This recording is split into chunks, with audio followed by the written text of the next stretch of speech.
record.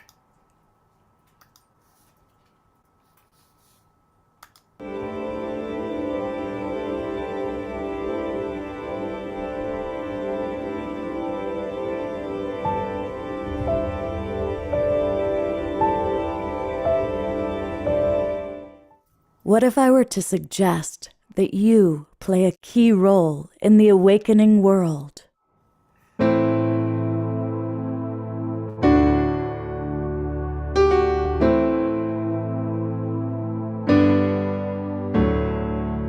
And that you are watching this because you have heard the call.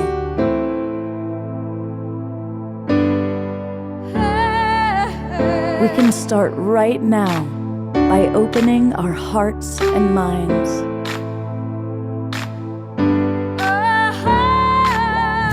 Welcome to the awakening world.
Good evening, everybody. I am Love Coach Scott Katamas, and welcome to the Awakening World. And it's a really special show that we have tonight. We are collaborating with Kenny Kaufman and the new Living Expo, and I'll be introducing Kenny in just a moment and sharing with you a little bit about who's going to be on the show tonight. But I want to welcome everybody who's watching us live on Facebook. And a big thanks to John and Summer Raymer and the Sign Network. They get us out to as many as 100 different Facebook groups and pages. So it's very cool to have all of you watching. I also want to thank all of you who are watching on Unify. We have thousands of views that way. But you know what? You can come into our Zoom room. It's easy. And by being in the Zoom room, it's easier to interact with us. And we've got so many presenters that you're going to want to interact with. So it's easy. Just go to globalpeacetribe.com and register. And there's a promo code that'll get you all the links to all of our shows free of charge. The promo code is New Friend. So go to globalpeacetribe.com, put in the promo code of New Friend, and boom, we're going to send you the links to all of our shows between now and the end of June. And we do a show every Friday night, Saturday night, and Sunday morning. And we're almost always collaborating with great organizations. Last weekend, it was all about Earth Day. Next weekend, we're collaborating with the Evolutionary Leaders Network, and we bring you remarkable people.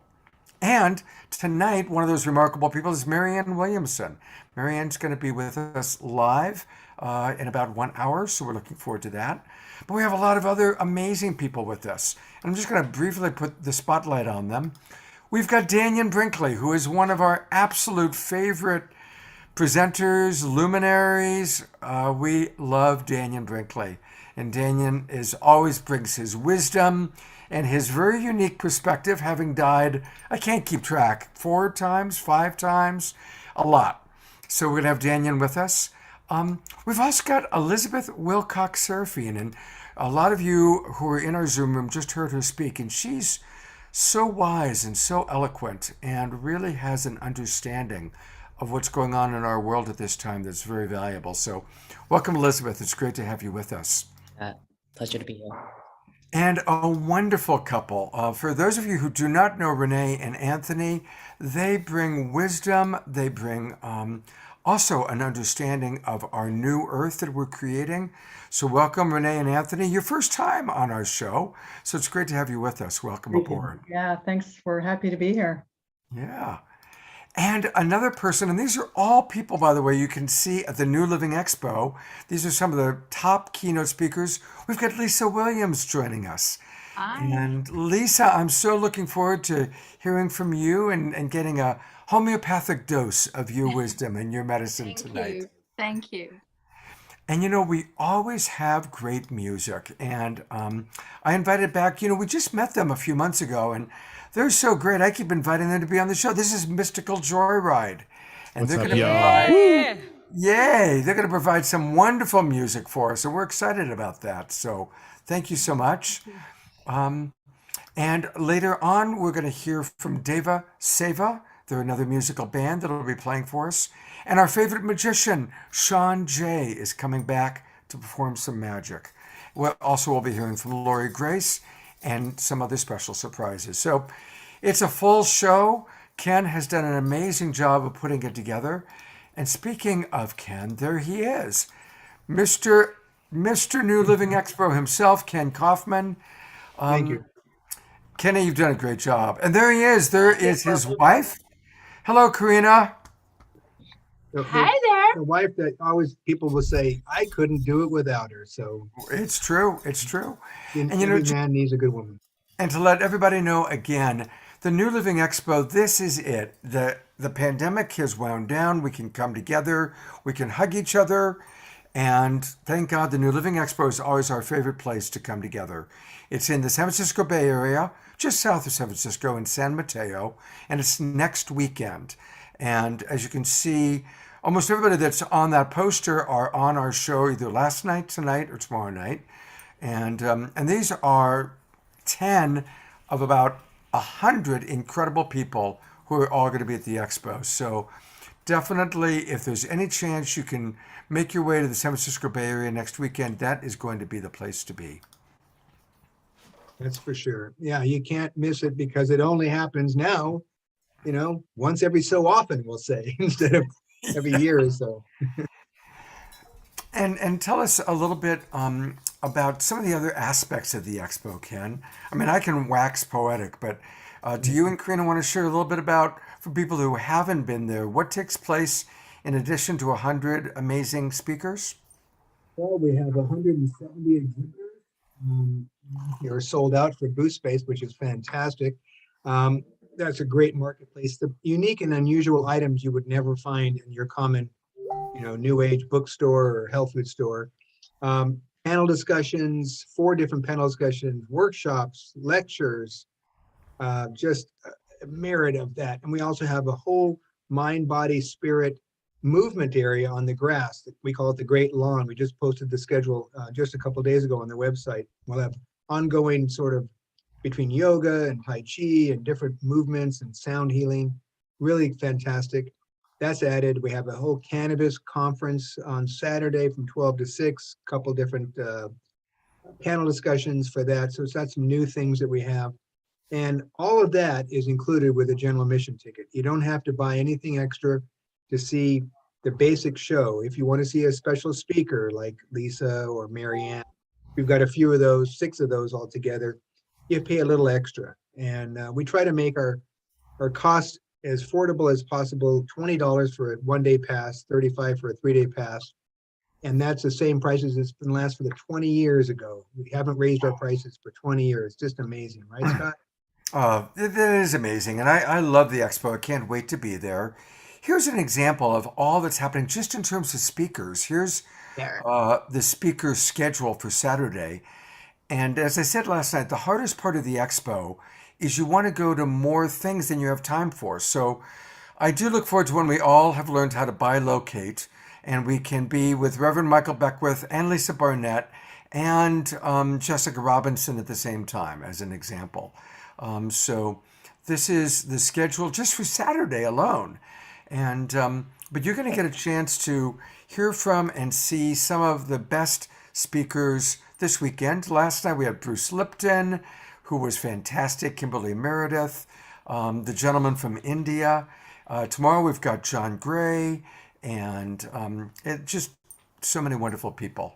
So thank you, Kenny. Thank you, Karina, for all you did to keep Kenny's spirits boosted for those 2 years. And speaking of those 2 years, we're asking all of our presenters tonight to share at least one tool for transformation. So whether it's Renee and Anthony or Lisa Williams or Daniel and Brinkley, they're all going to share kind of tools for transformation, because let's face it, our world is radically changing, and it's scary and it's exciting. Fear and excitement kind of are similar. It's like a roller coaster ride. Some people love roller coasters and some people don't like roller coasters. Well, we are on a planetary roller coaster ride. And so tonight you're going to hear from all these wonderful luminaries who have their wisdom, sharing a homeopathic dose of their medicine, of how do we make our way through these incredible times as we move from the old paradigm into the new paradigm. For those of you who are new to the Awakening World, welcome. We always start our Saturday night show off with music, and it doesn't get any better than Mystical Joyride. You are in for a treat. I don't know how two people can create as much amazing music and sound as you're about to hear, but they bring a tremendous amount of energy. And also listen to their lyrics, because what they sing is all about what the Awakening World is all about. So welcome, Mystical Joyride. It's so good to have you back with us. Thank you.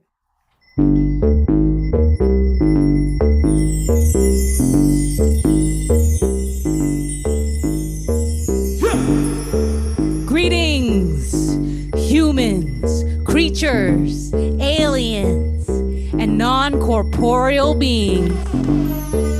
Travel with us to another dimension.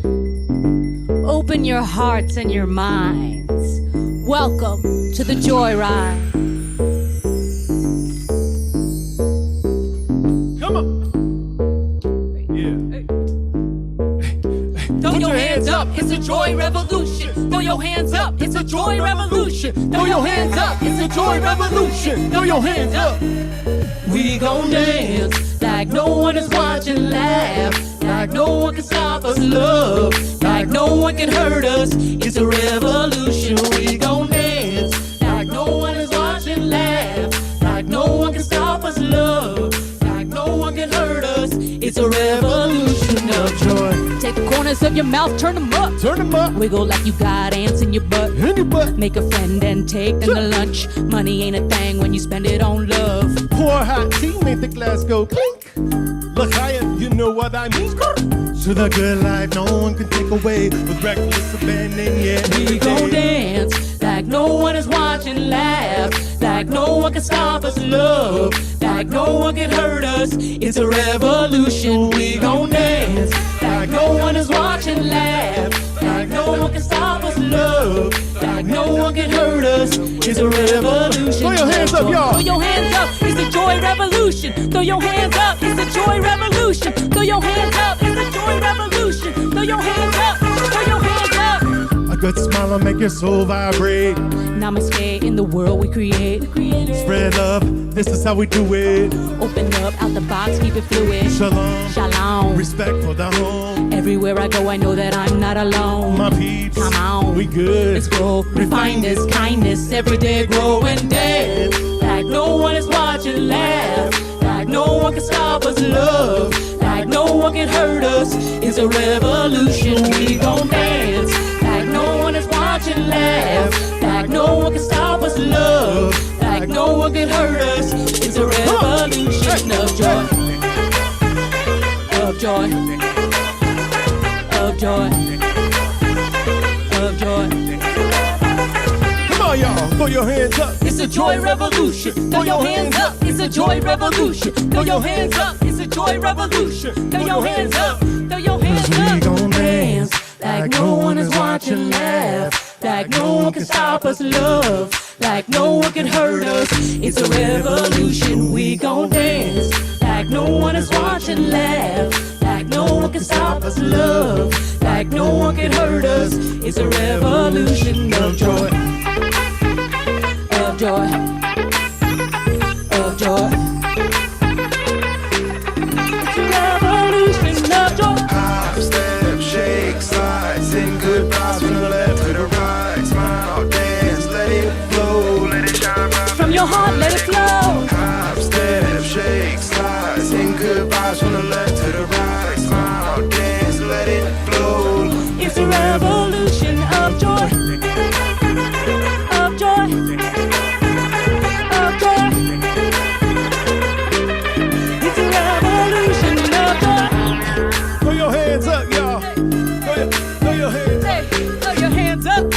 hands up. Hey, it's a revolution of joy.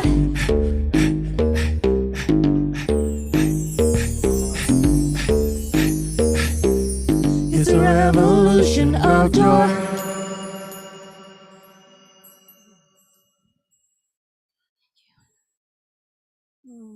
I love you guys so much. Absolutely love you guys. Love you. And thank you for reminding us, because it is a revolution, but let's do it with joy. One of the things that has come up a lot in the class that I teach is people asking, is it okay for us to be joyful with the war in Europe, with the, climate change, with the ocean dying? How can I be joyful? Yeah. And I so appreciate you starting us off with that song, because yes, we do need to recognize the suffering and the work that we have to do, but let's do it with joy. And I really appreciate how you guys remind us of that so beautifully. Thank you. Joy is the gratitude. That's right. Yeah, that's right. And that's how we get there. Hey, they're going to be back, but I want to let everybody know that you can learn all about Mystical Joyride by going to the website. It's an easy name to remember, mysticaljoyride.com. And I love that they are welcome, everybody. You're very inclusive. I do appreciate how inclusive you all are. And you got some shows coming up. You're going to be at Lightning in a Bottle. That's going to be fun. Yes, we are very excited for that. That is, And of course, and that's how I met you. You're going to be at Soul Play Festival. And equally excited for that. Yeah. I look forward to when I see you in person. I can finally meet you guys in person. Yes, it's going to be a good hug. I know. I'm thinking the same thing. I'm excited to the hug. Yeah, I'm looking forward to that too. Well, thank you. We've got a great show. Wait till you see some of our guests. And so kick back and we'll see you guys in about an hour. Thank you. Thank you. Hey, I also want to mention that I forgot to mention Celestine Star is going to be with us tonight. So I was going so quickly and flipping along, and so I apologize, Celestine. But she is one of our favorite presenters, and she's going to be with us a little bit later on in the show. So that's another person who's going to be with us. And we are kicking off, our first presenters are Renee and Anthony, and they're new for me. So I'm going to ask my buddy Kenny to tell us a little bit, or maybe even Karina, tell us a little bit about Renee and Anthony. Who are these two beautiful souls that we're going to be meeting? Thank you, Scott. And I think we'll start off with some tools for our tools of transformation. Karina has one she wants to share real quick. Oh, great. Mine is to be aware of your thoughts. Okay, because actions and behaviors stem from our thoughts, and that would be my number one thing. And in fact, it's step number one in my little book. And that's what Bruce Lipton was talking about last night a lot, about being conscious of our thoughts. Be surprised. And mine would just be tapping into the higher power and watching what it magically does for us. And with that higher power, Renee and Anthony, you guys are very special to us because we became very friendly with them this last summer. So much appreciated to that. They are modern mystics, channelers, and healers. Renee and Anthony are founders of the Voices Behind Blue Soul Earth, which is focused on igniting global consciousness and bringing the worlds of science and spirituality together in ways that educate, inspire, and liberate. Their teachings focus on the balance of masculine and feminine, unity, consciousness, heart-centered living, and our human existence. And I so appreciate you guys coming on. I know you haven't been on Saturday Night Live yet, but Welcome. we're looking forward to hearing what you guys do. And at the expo, they'll be speaking. I have a workshop on Sunday night at 6 o'clock for an hour and a half. You can hear them when they channel Mary Magdalene. Who else might be there? Who knows what shows up? Take it away, guys. Yeah, thanks so much, Ken and Scott and your entire team for having us. Wow. Yeah, and we are looking forward to New Living Expo. Actually, it's an amazing conference, so we're so glad to have it back live again. So anyway, we love also being here. Global Peace Tribe couldn't be more aligned, right, with the work that we do. And it's so relevant to what we're seeing and what we're facing in the world right now, right? So in the work that we do, we get questions all the time like, we've been talking about this a little bit on the pre-show too, right? How can we, meaning humanity as a collective, right, be moving into these deeper levels of consciousness that we so often hear about, right? When we look around and it feels like the world is falling apart, we're seeing the Ukraine and, the women in Afghanistan and, just recently, the recent pandemic lockdown, I don't know if you saw that in China, where a lot of the elderly are feeling so much pain, right? And yet we're seeing sort of groups uniting and bonding in really powerful ways everywhere around the world, in small towns and cities and villages, if we're open enough to look for them, right? So a great example, I don't know if you guys saw this, it was so beautiful. There were top violinists around the world who joined a Ukrainian violinist who was in a basement shelter in Kiev to show solidarity. If you haven't seen that, just look on YouTube, it's incredible. And it may seem like a really small example, but the truth is, things like this are happening to show solidarity and oneness all over the world right now. We just need to be awake enough with an open heart to see them, right? So unity and consciousness and oneness is really the core of the teachings that come through our channelings when we channel, which we're not doing tonight. No. And the teachings that come through us today, they really remain unchanged from thousands of years ago. And their messages were never filled with dogma. They were never filled with divisiveness. And they were never filled with fear, right? And other things that those teachings and the channelings have in common that comes forth for us all the time now is that the wisdom and the power lies within. The answers to our deepest fears and our anxieties lie within. And another thing that we always like to emphasize too, right, that the great Yeshua taught is that no one group is superior to another. We always need to remember that, right, at this time.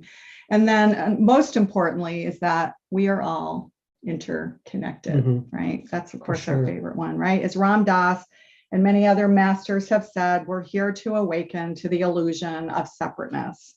So that really begs the question, if we know, right, we know that separateness is causing our suffering, why is it that we still feel, right, when we look around us so separate, right? The dark night of the soul for the collective consciousness that we're all going through right now, right? And so it's, thousands of years we've been told to look outward. We've been told to look to institutions, right? We've been told to look everywhere except for within our own hearts, right? And so that has led to a lot of insecurity and not feeling worthy, right? And so whether it's gurus and sages or politicians and medical doctors, we've just been told to look outward. So that means like we don't have the answers, right?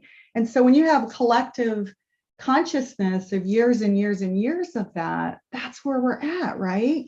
And we've lost that inner compass, right? I loved, I think it was Elizabeth's beautiful butterfly analogy earlier, right? We've lost that inner compass. We've lost the compass to nature that so many of our shamans and indigenous elders, right, inherently know and practice.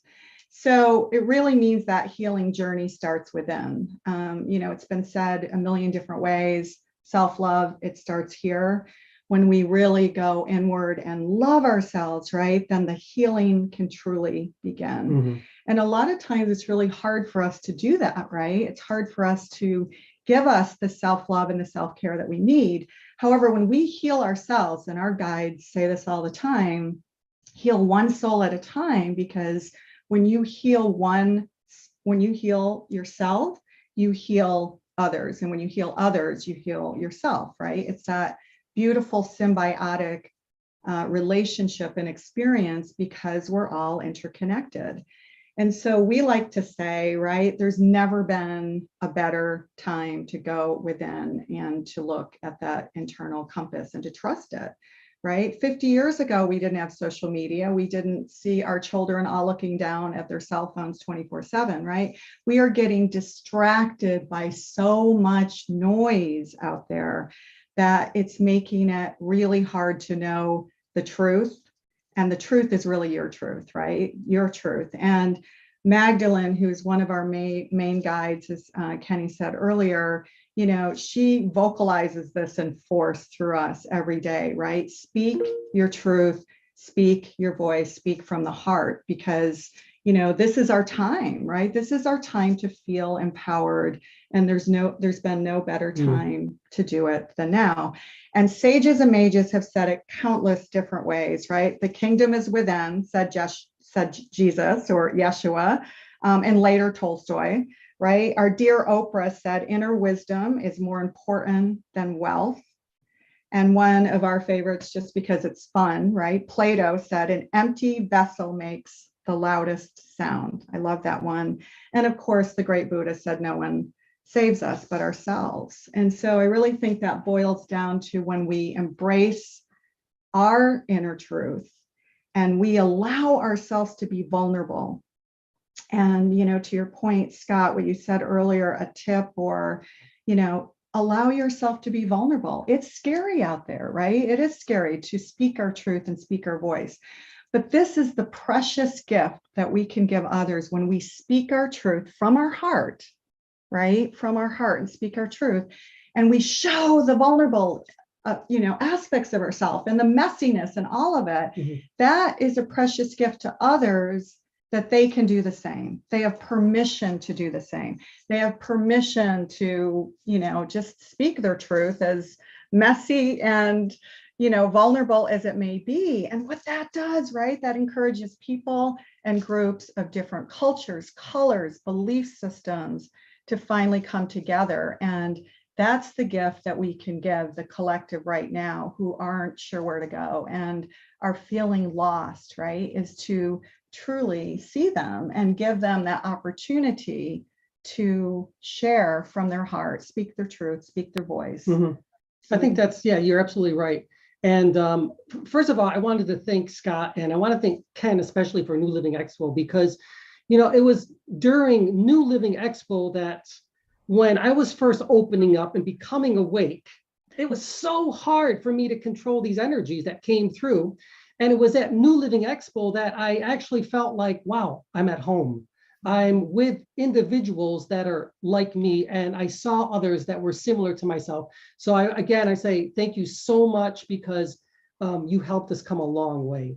Now, I wanted to speak quickly about some things about what can we do to awaken, to be aligned with our higher selves. Well, one thing is this, and it's so simple. It's just being present. And it's been said so many times. Being present in the present moment, you are literally aligning yourself with source energy. And what is source energy? It's the God self. It's who you are and who we are as light beings. And I can't stress more than enough that we truly are love. We are love incarnate. Okay, this is who we are. And if we can do this, if we can show each other how we are present with each other, then we are showing our higher selves. We are showing our God selves.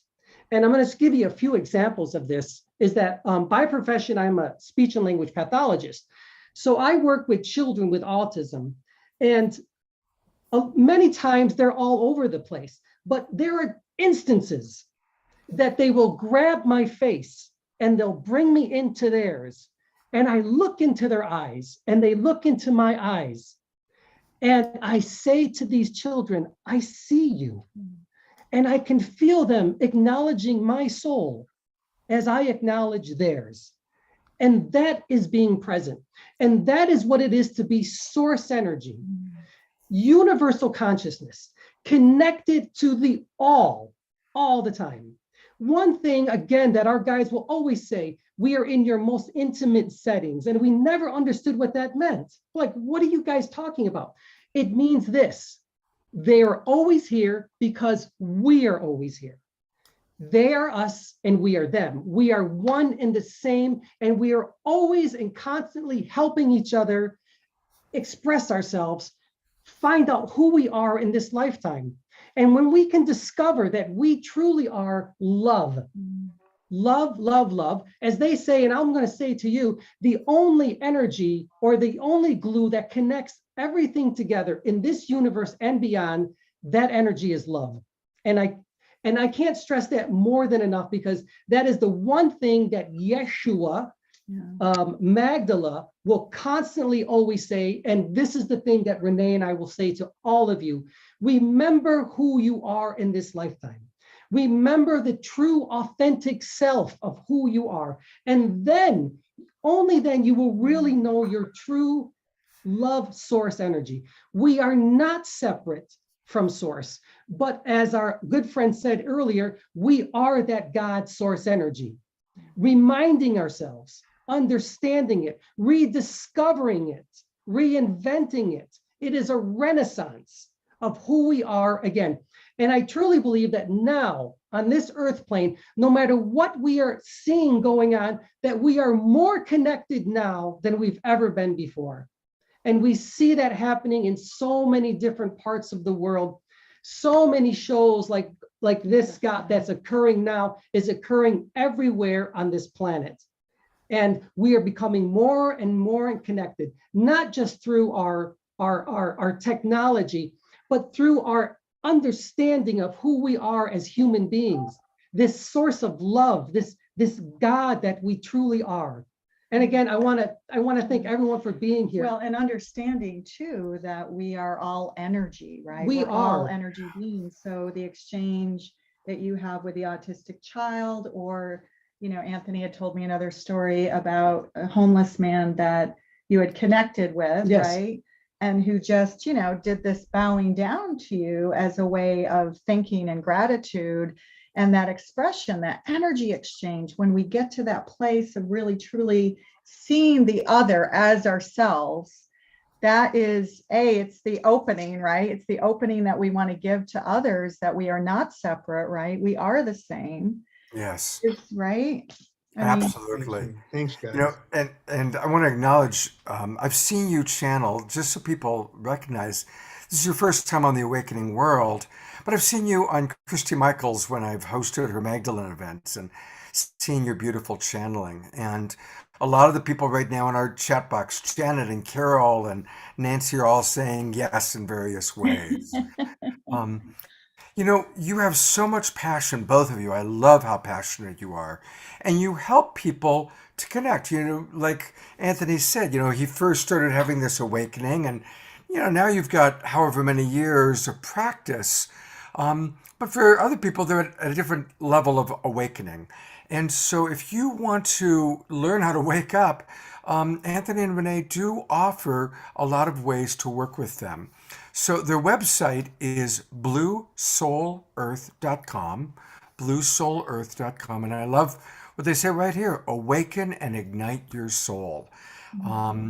And that's what they do. They help us to connect to our spirit guides. I mean, for heaven's sakes, I mean, he covers all the bases. He channels Mary Magdalene and Yeshua, known as Jesus. So, you know, that's pretty amazing.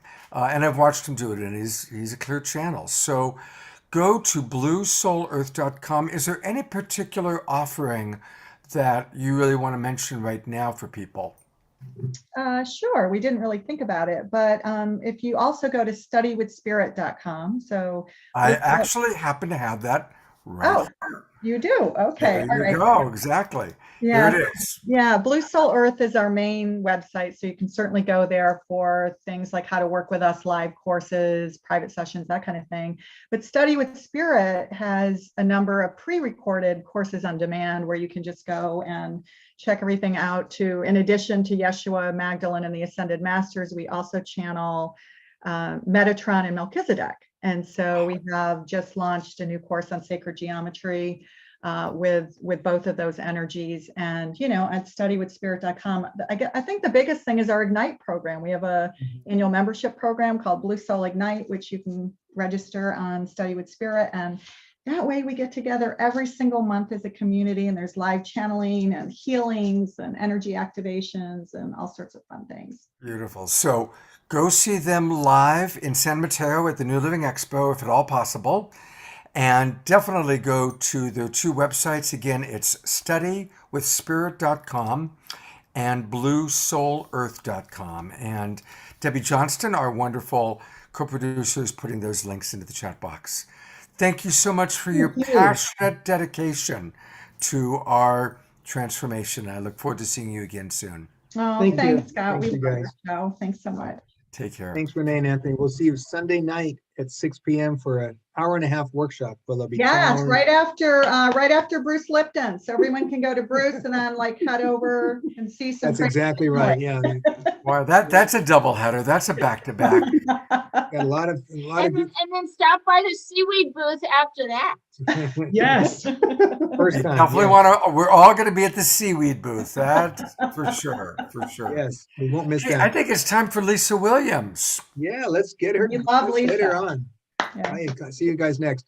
So Lisa, welcome to Hi. Saturday Night Alive. It's just a pleasure to have you, and you're our newest speaker for the New Living Expo. I am. So I'm really grateful Thank that you were able to come. I know you're a world-renowned medium and a clairvoyant with an amazing ability to communicate with those who have passed on to the other side and bring hope to fans. And you offer workshops and courses in mediumship. You're developing your psychic ability, intuition, meditation, healing, and what do you guys say that one, honey? Forensics. Forensics. Forensics. Forensics as You got some well. books, Survival of the Soul, Life Among the Dead. Hopefully they'll be available at the show after your special event on Saturday at 1:30 to 3:30. So your website, I know Debbie will put it in, but it's lisawilliams.com, and take it over. You've got a few more minutes. So Well, thank you, Ken. I really appreciate it. And nice to see everybody. And I love the music. I was like, yeah, man, that was awesome. So, thank you, Mystic. Honestly, though, it was awesome. So my name's Lisa Williams. I have been, there they are, they're amazing. I have been working, this is an English accent. I haven't, sort of like swallowed the book of Harry Potter. I am from England. I have been over in America 16 years. I was discovered by the late Merv Griffin, who created a TV show around me, Life Among the Dead. It was on Lifetime, and then went on Oprah and everything else. And I used to have short spiky hair. So those of you who are like, God, your name rings a bell. Yeah, short spiky hair, which was multicolored. So you might remember me. So I obviously at the New Living Expo, I am going to be doing what I do best, which is communicating with the divine source, which is obviously divine wisdom. We're going to be talking about divine wisdom for daily living. And we're also going to be, of course, it wouldn't be a Lisa Williams thing if I didn't connect to your loved ones, because that is what a lot of people want. And I think really right now, just as Renee and Anthony were talking about earlier, is the world is changing and we have to be very, very present. And one of the things that I'm really passionate about is helping you tap in to your own wisdom. A lot of people really think that you have to be this gift, or you have to have this gift, or you have to be able to connect, and it's a special gift from God. Well, I'm going to be honest with you. Intuition is within all of us. Intuition is so innate. It is something that is really an untapped superpower, and let's just call it your superpower. It is your untapped superpower where you can discover so much about yourself. One of the things that I aim to do on Saturday is really to help everybody, whether you're a psychic, medium, healer, intuitive, or you're like, I just want to come along and see what it's all about. Well, this is really, I'm going to help you really get the most out of your intuition. I am going to help you connect in. And that's one of the things is it's about connecting with yourself. And I've been doing this for so long. I'm going to be honest with you. A lot of people were like, in fact, my grandmother, let's backtrack a minute. My grandmother used to do this. And I remember her saying to me, Lisa, you're going to continue with my work. And I went, I don't speak to dead people. And in my head, I didn't want to. I mean, I'm sure those of you who are out there who can relate to what I do, you'll be like, I didn't want to do it either. And I fell into this work. This work completely opened up. And I'm going to tell you honestly, every one of these panelists that you're going to see throughout the show and throughout the expo, this is not a job to us. This is a calling. This is the calling that we have to come into this world. And we all have a calling. Some of us are actually ignoring it, okay? Some people are completely embracing it.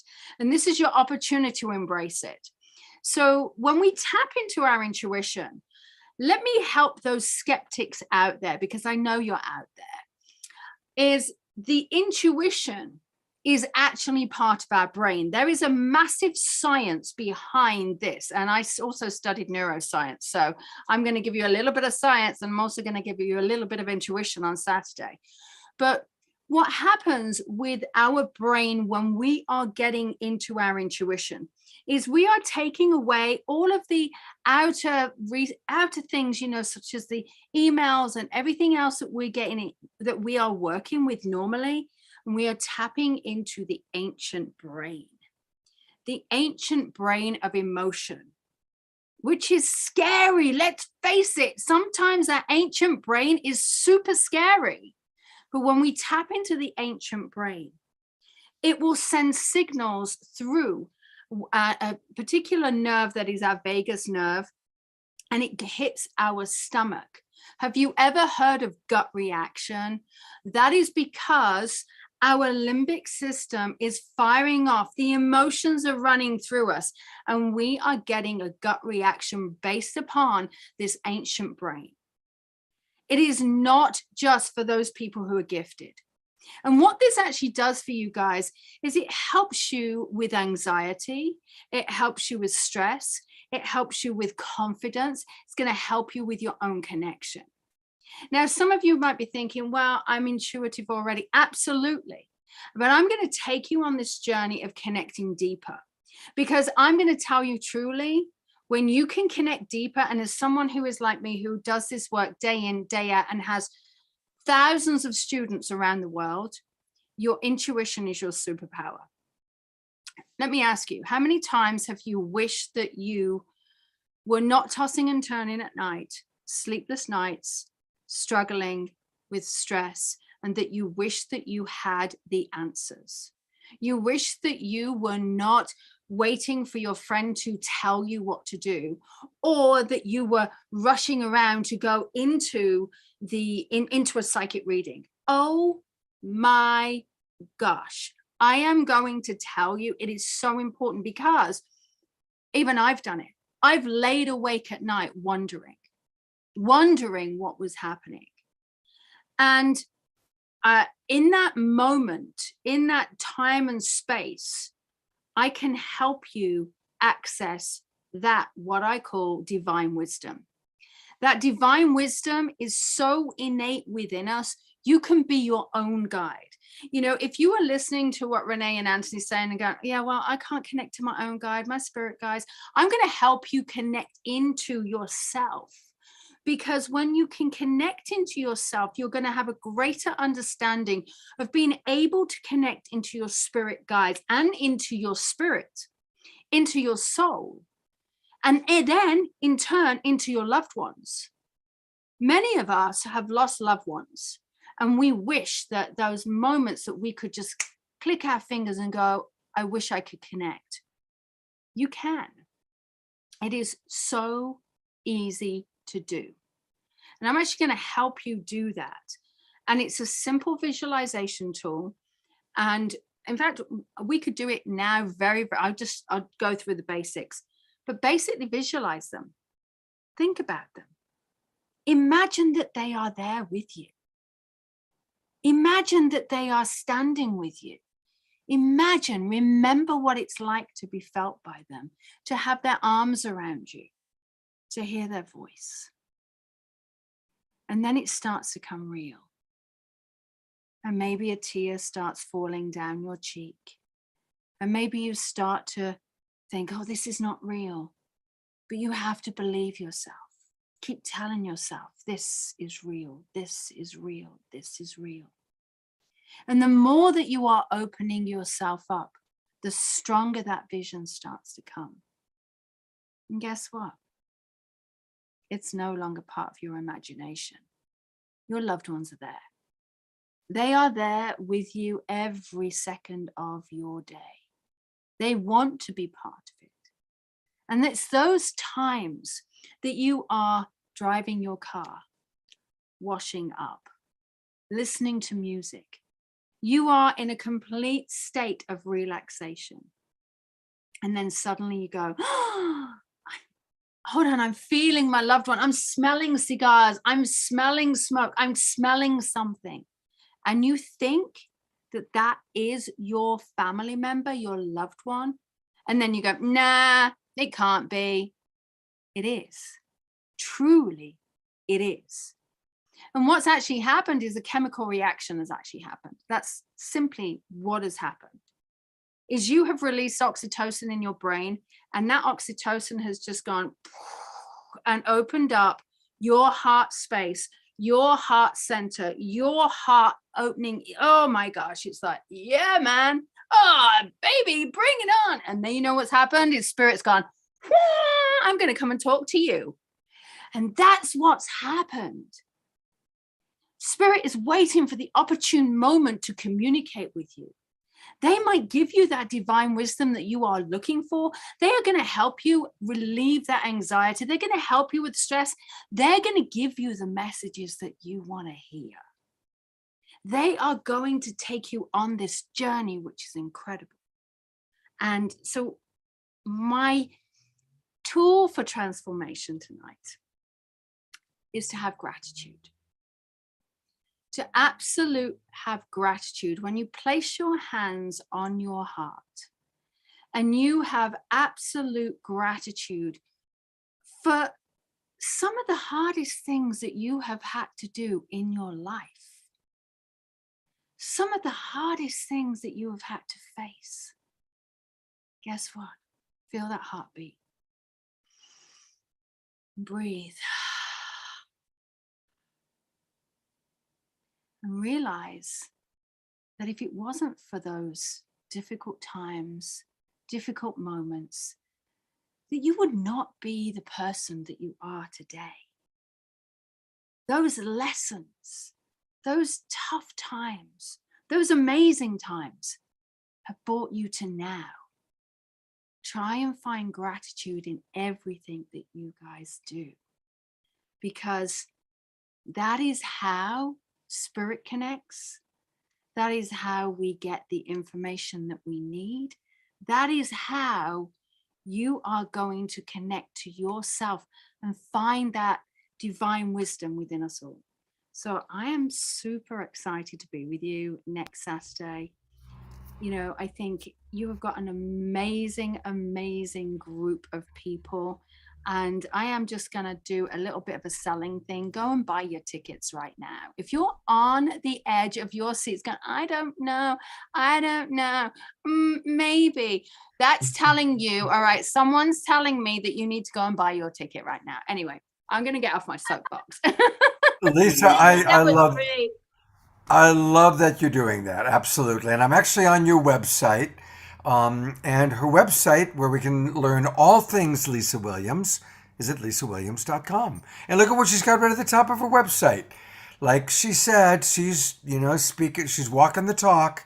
She is promoting the New Living Expo, and we all want to be there. Thank you. And Lisa, what a joy to meet you. I really appreciate so much what you shared, the way you expressed yourself. And I love that your tool for transformation is gratitude. Mm-hmm, absolutely. Absolutely. That's how we can always shift. Whatever's going on in the world, dropping into gratitude is the great way to shift. Absolutely. I think it's very important, and I don't think people practice it enough. And often we forget to breathe too when we're practicing gratitude. So it's breathing into our body. So our body is aware but our brain is so slow. It's such a marvelous instrument, but it's so slow to catch up that we actually have to allow our body just to help our brain catch up and move through it. Yeah, that's absolutely true. Slowing down, being grateful. Absolutely. I would love to have you on. We frequently do shows on death and near-death experiences and managing it. Daniel Brinkley is always on when we do that. And I would love to have you on the next time we tackle that topic. I would love that. Yeah, absolutely. Yeah, Thank you. Really good to meet you, and thank you, Kenny, for making this introduction. She rocks. She does. Hey, speaking of She Rocks, it's time for some more music.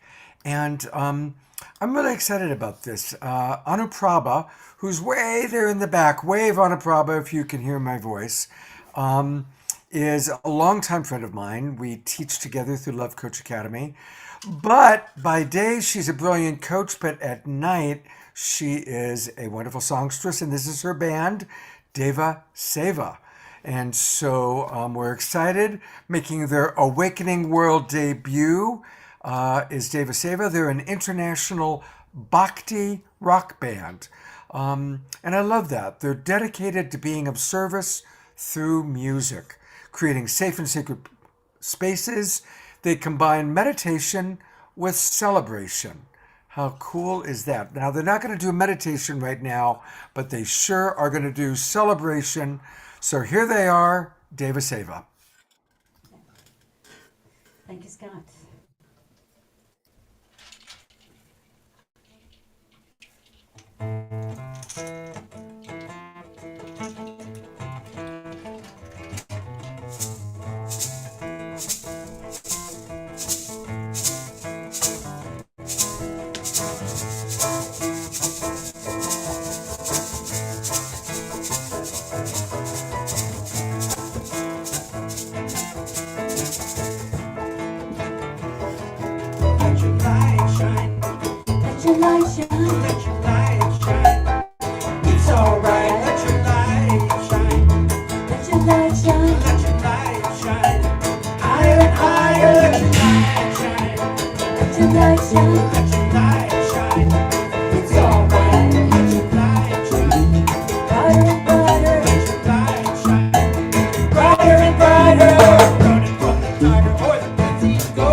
right. You guys got Renee and Anthony up dancing, and I saw Kenny and Karina smiling, and a lot of people in the show absolutely enjoying it. Thank you so much. Just to say, that was an original song by our guitarist here, Narayan. So. And you know what? Go ahead. You guys are going to do another song, but go ahead and introduce all the people in the band. Yeah, we've got Kashaya on percussion, Wave doing bass right now, but he's also guitarist. We got Phil, also on mandolin and lead guitar. Dan Bodie, keyboards and vocals. Narayan, the rock here, and myself, Anna Prabha. Oh, beautiful. We love Anna Prabha and her boys, Anna Prabha and her men. And a big hello to Sam Sparrow, who also helps make everything happen. Sam has been a huge help. And also, Scott, I just would like to say Deva Seva also came as, divine service, right? We also came together. Really, the original band was like actually me and Dion Bodie. We came together to really support our friend Arya and her journey with cancer years ago, 2012. And so we became like sort of a death doula bhakti rock band. That's how we came together. And really, that's really where our heart is really in service with people that are, vulnerable, sick, in this really fight for their life, And so we really are supportive and also we love to do fundraisers and just really support anybody who feels they need support and use our music in that way. Well, thank you for being of service, and thank you for being on the Awakening World. And we will look forward to, you're going to close the show out. So they'll be back to close the show out. So we'll see you in a little while. Okay, thank you. I'm bringing Kenny and Karina back on because this is when we get to introduce one of our absolute favorite souls. Thank you. Thank you.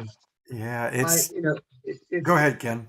Having somebody like Daniel Brinkley with us in this life right now and is such an honor because this man has been by far the longest speaker in history of between Whole Life Expo and New Living Expo that we've ever had. And probably one of the best advocates for the Expo, as you can hear him in the early show. So Daniel, it is such a pleasure. I mean, you keep writing books, you keep doing more stuff. Every time I talk to you, you always got something new in the wings, some new TV show or some new book. So keep it going, man. Nobody's taking you down very quickly. It's like this man will not go. Not till the job is done, Kenny. Oh, I don't know when that will never be, man. I don't know. Oh, it's now. What? People who read my books know where we are. They know where we are. We're at that critical juncture where people have to make a decision about, like everyone has said, who they are. Okay? And it's a lot easier for me because a lot of people try to figure out what their mission in life is. I've been told what my mission in life is, and every time I stray from it, they kill me and remind me. But the thing that's important about now and May 6th and tonight and today was a solar eclipse. That dark side of the moon period and everything that can terrify you would show itself. It would show itself if you were in the middle of the birthing of an age, and we are there. Okay, so it's no more, well, maybe it'll pass, or maybe the midterm election will change it, or maybe there won't be a food shortage, or maybe there won't be this, or maybe they won't be that. Well, everything that threatens your very safety and security as a human being, based on the things I talked in the early show about, helplessness and loneliness. These are the drivers that you have to accept in this life. You're helpless when you're born and you're helpless when you pass. And you are lonely based on situations or the lack of developing relationships or all the things the speakers this evening have talked about. So we're at that critical juncture, recognizing part of our journey. Part of our journey is realizing what our mission here is, and it is to practice being a God. And to do like Lisa said, to breathe deep. The first breath is on you because you have free will. And then before you breathe out, you stop. And there was a moment between breathing in and breathing out. That's when divinity operates in your world. If people would stop and look at whatever they think God is and write down on a piece of paper, what do you think God is? Loving, compassionate, hopeful, and then you protective, and then you think of how many times per day you have the option to do one or more things. There's not a single one of you that won't come to the conclusion that you have all of those options all day. And the reason why you're not participating in them is someone has harmed you, hurt your feelings, made you feel bad, or affected you. A great, powerful, and mighty spiritual being, which we all are, with dignity, direction, and purpose.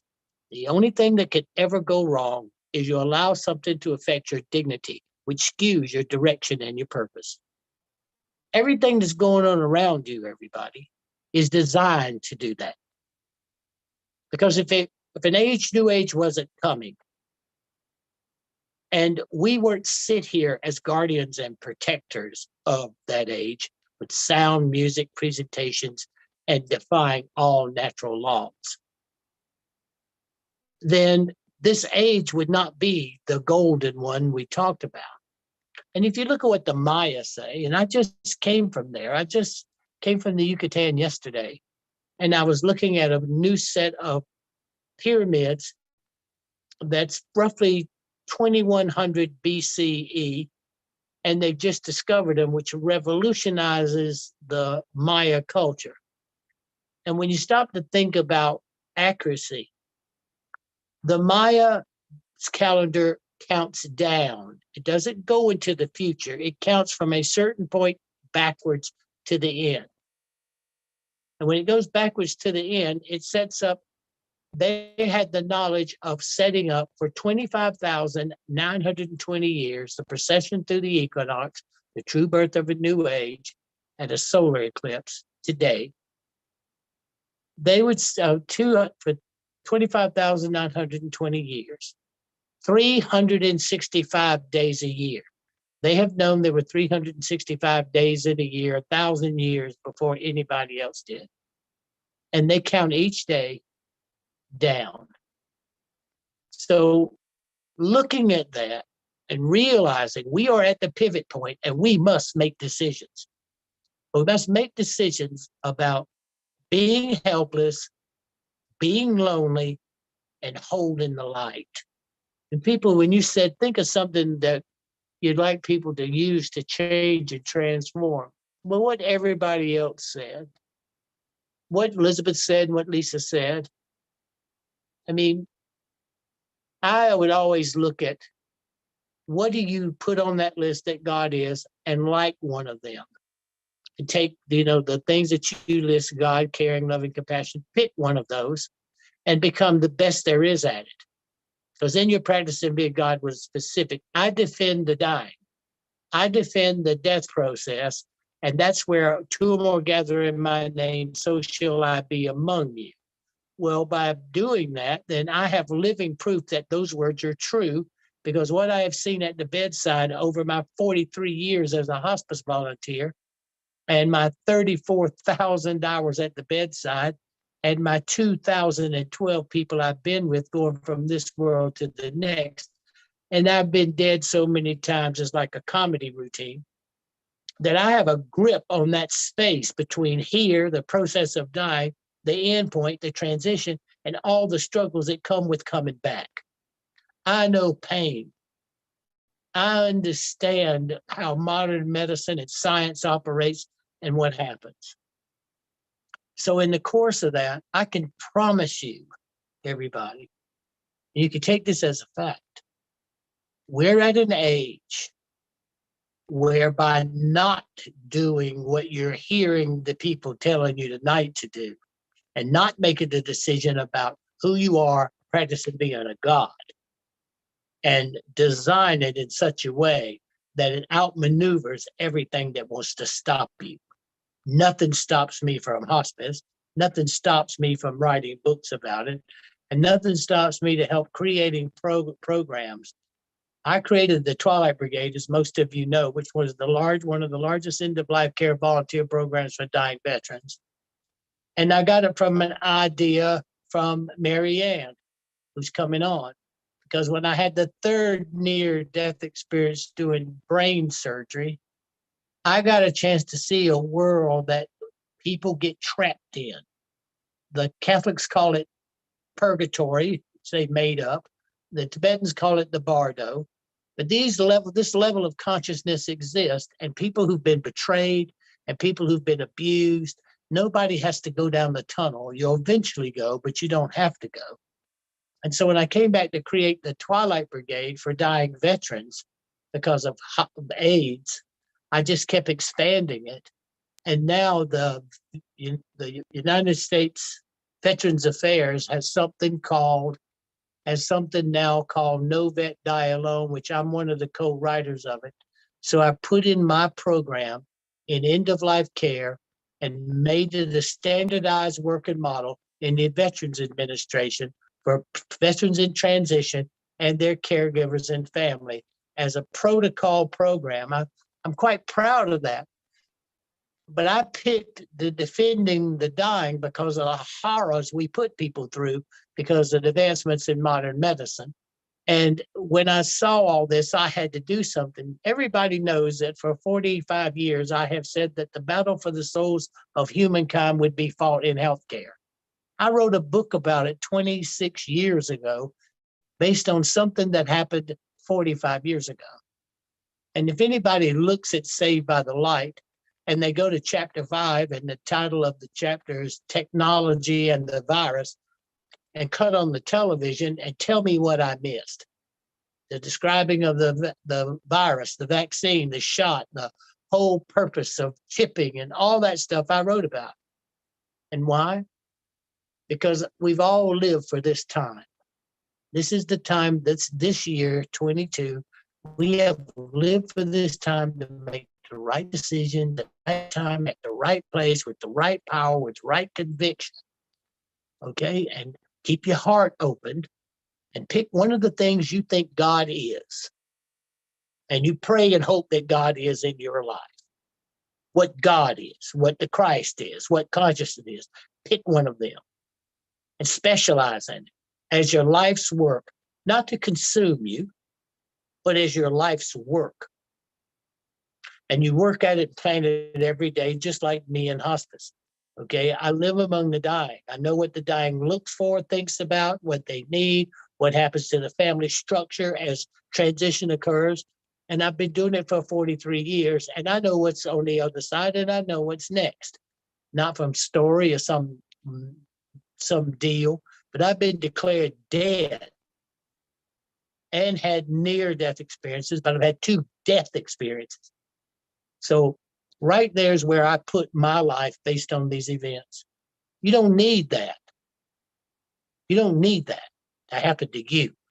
All you need to do is your life here. One of the meanings of your life is to practice being a God. But what does God do that practices you being? In the Bible, there's 1 Corinthians chapter 12, verse 1 through 12, the gifts of the Spirit. And there are 9 of them. I think that's a pretty interesting start, because you got to pick at it, and you pick one, and you got to work at it. And it doesn't matter what everybody else is saying and doing and thinking and forming opinions about it. You should practice being a God. And now here's the most important thing, guys. We need you who are here to tell everybody who lives in the area of San Mateo, San Francisco, and all those outlines. If you know somebody, you call them. We need people coming. We need a show of force.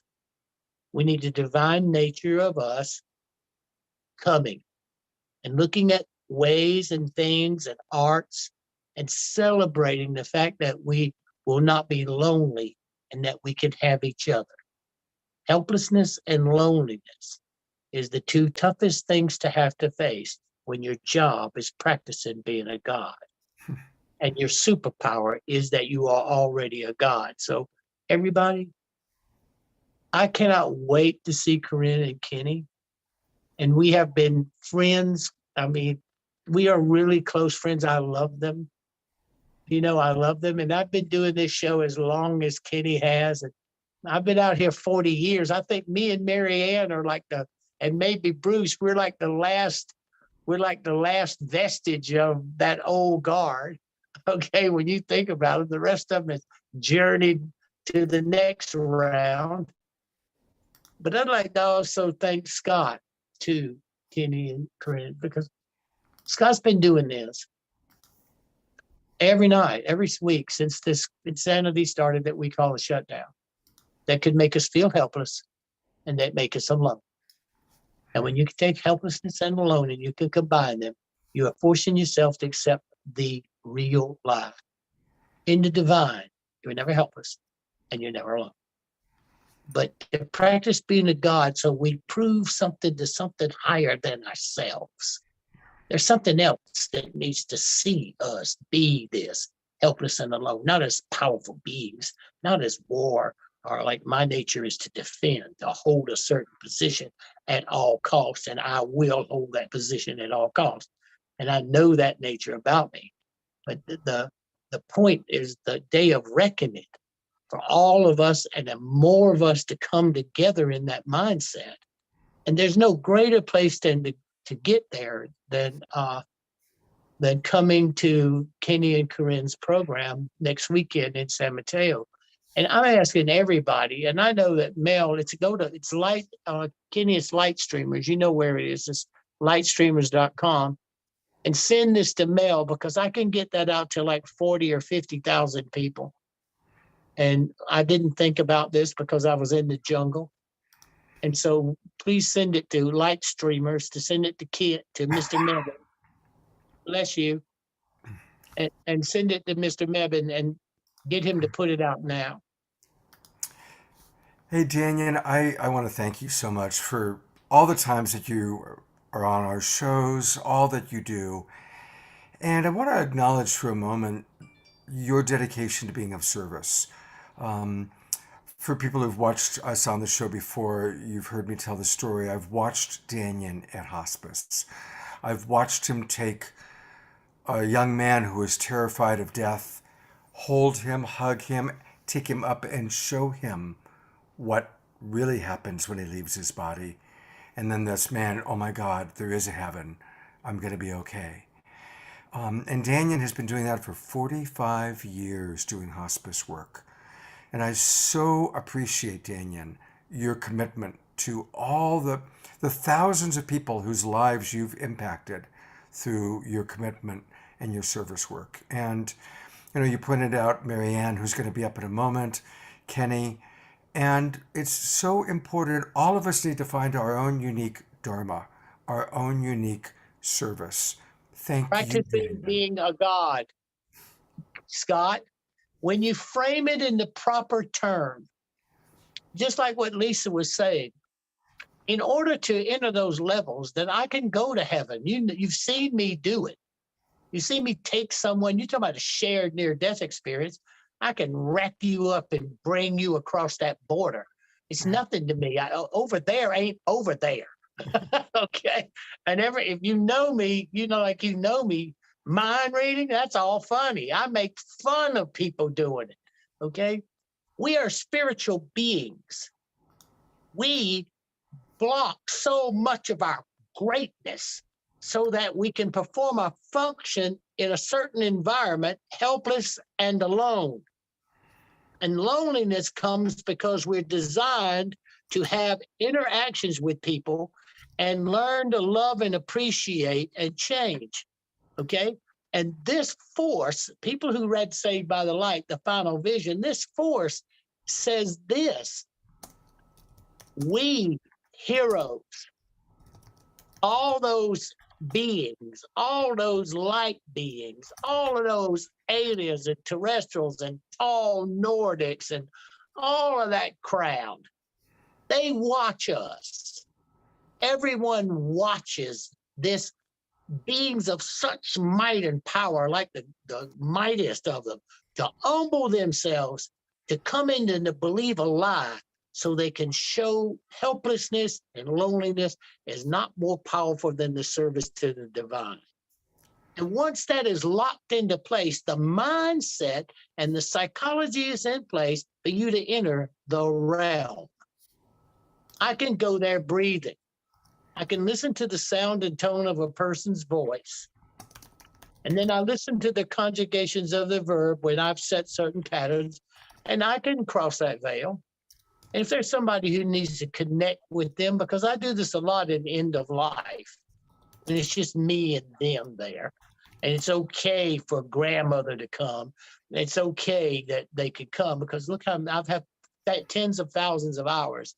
When it's one-on-one in the middle of the night and they need to talk to grandmother, that's not a problem for me, okay? That's not a problem, because it's to help that person get to that place, okay? And you know what? This is the last thing, and I'll be quiet. Everybody who leaves this world, Scott, is going to have a panoramic life review. They're going, and now I just saw Paul Perry sent me 2 scientific studies that, based on where the firing of the brain at death is, they've concluded that based at where that brain holds information is still firing after you're dead.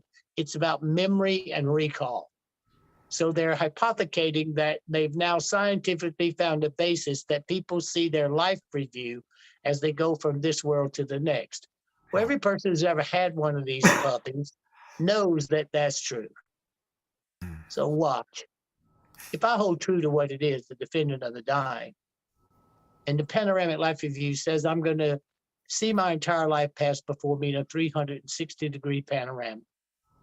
And I'm going to watch it from a second-person point of view as if I was my own best friend. And I'm going to literally become every person that I ever encountered.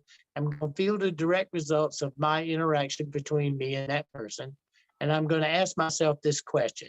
If God couldn't come today and God had sent me, in the life I just reviewed, what difference did me and God make? I preached that based on the panoramic life review. Well, think of that. And why do I have so many tens of thousands of hours at the bedside? It's easy. In my last life review, I was probably through 2005 being at the bedside. And I've been at the bedside of 351 people going from this world to the next. And in this last open heart surgery, dropped dead twice, had to be resuscitated 3 times. Oh my God, oh my God. 3 times I've been able to see that person in transition look up in my eyes. And I could see looking up their eyes when they see they're not helpless and they're not alone, because I am there. I don't know what greatness people look for in their life. And I don't know how they define the powers and the nature at which they exist and function, and all the gobbledygook they attach to it. But in the most horrible place that we recognize, and most people, because of the pandemic, are scared to death of death. Well, that stuff's all funny. The only thing you have to be scared of is you letting something affect your dignity and not correcting it. Because you excuse your direction and your purpose, and you've had a pandemic, you got world war, you have everything it takes to keep you from focusing on your spiritual self as opposed to focusing on your helplessness and your loneliness. But I can promise you this, everybody's got to have that panoramic life review. And it's coming, and it doesn't matter about all the conversations we're having now. It's the reason why we're having it. And the reason I'm having this conversation is I love and appreciate you, that every Friday, Saturday, and Sunday night, you put your heart in this, and you and Debbie, and you put this thing together, and you've held it together in the community. And whenever you ask me to come, I'm coming. And for Kenny and Karina, come on. I mean, I remember when Kenny was doing the expo, working for some newspaper, off his credit card, worrying to death about if it was going to make it, and being as tight as he could, because it was every bit on him by himself, and he's raising 2 girls and working a job. And you think I'm not going to show up when you see that kind of dedication and that kind of courage and that 20 years that he's been doing this, come on. This is the person that you come and honor. And for Corinne to put up with him, then she needs to be honored too. Okay? Thank you, Dick. Thank you, Dan. Well, because listen, She's we honored. are at such a critical place in our history. I've been writing about it for 40 years. I've been talking about it. It's now. You want Yeah. to play the best hand you ever played, or you won't. Okay? Well, what you, does that Daniel. mean? What does that mean? Does that mean you disappear? No. You wander aimlessly controlled, knowing you allowed yourself to be controlled. By coming this weekend, next weekend, Thanks, Dan. people take the controls off. Daniel, thank you so Take- much. take And the we've shackles off. got to move forward, Daniel. We're running late and I'm Marianne's done. waiting. Goodbye. I love you. We love you so much. And just a quick reminder, everybody, that you can support Daniel and his work by going to the twilightbrigade.com. The twilightbrigade.com. Light streamers. Scott put light streamers. Okay. Lightstreamers.com. Mr. Mevin. All right. Male mentor, yeah. Yeah. Mr. Mevin. You know, kid, he's funny. Yeah. He's been around forever too. 35 But he's years, been by the way, with me. Daniel. He's been with me 40 years. Yeah. And he hosts the thing, and I don't care. Thank He's you, been Daniel. with me 40 Thank years. you. Well, You'll keep going. I know if we don't stop you, so we have to stop you. So there's light streamers. You can learn all about what's going on with Daniel and his good work there. And of course, Debbie Johnston is putting it into the thing. Daniel, we love you. Thank you so much for being with us tonight and all your love, all your wisdom, all your support. You'll hear lots more of him at the show twice. Absolutely. So If you're again, lucky, you'll get a hug from him. that's right. the program is. Uh-oh. Hey, Uh-oh. wait, Scott. Yes, Daniel. Scott, the program is the fourfold path to power. The 4 steps to avoid all the other stuff. If you just follow the 4 steps, you will get to where I was just talking about. And that's the presentation this Saturday. And then I have one Friday night. Please tell everybody to come, everybody. We will be there with joy. And you have a booth too, Daniel. You have a booth, Daniel, too, right? Oh, Yeah. don't ask him about the booth. I'm putting the spotlight on Marianne, who's been patiently, yay! And, how can we follow Daniel Brinkley? Only Marianne Williamson, I think, could probably pull off following Daniel. Marianne, thank you for your service. I know that you were just helping a down ballot candidate. I've watched you work so much with so many people, really helping to change our world. And thank you for taking the time to come on and be on the Awakening World and to share your wisdom. And we're all looking forward to seeing you in person again, finally, next weekend at the New Living Expo. So thank you so much for being with us. Well, thank you so much for having me. It's great to be here with all of you. In the Course in Miracles, there's that line, an idea grows stronger when it is shared. And so many of us, first of all, someone like Daniel and myself, we go back many years. And I think those of us who join on programs like this, we have a sense that there's a kind of pod action, So many of the things we talk about are things that we all already know by now. We've all read the same books. We've all listened to the same tapes, watched the same videos. So we don't really come together on nights like tonight, or even in San Mateo on May 7th, so much because we're going to hear something we don't already know. We come together at this point in order to access more deeply the things which by now we do already know. And that's really important, this idea that the era of data collection is over. And we've entered into an era of application now. The Course in Miracles says enlightenment begins as an intellectual abstract concept that then makes a journey without distance from the head to the heart. So a lot of these spiritual principles that we all need to know at this time, we kind of know. And that's when the work begins. That's not when it's over, that's when it begins. And there's a line in the Course in Miracles also where it says, it's not up to you what you learn. It's merely up to you whether you learn through joy or through pain. So we're living at a time on the planet where it's time to apply these things. And the pain of not applying them is becoming worse and worse, because there's almost a feeling as though humanity's grace period is over.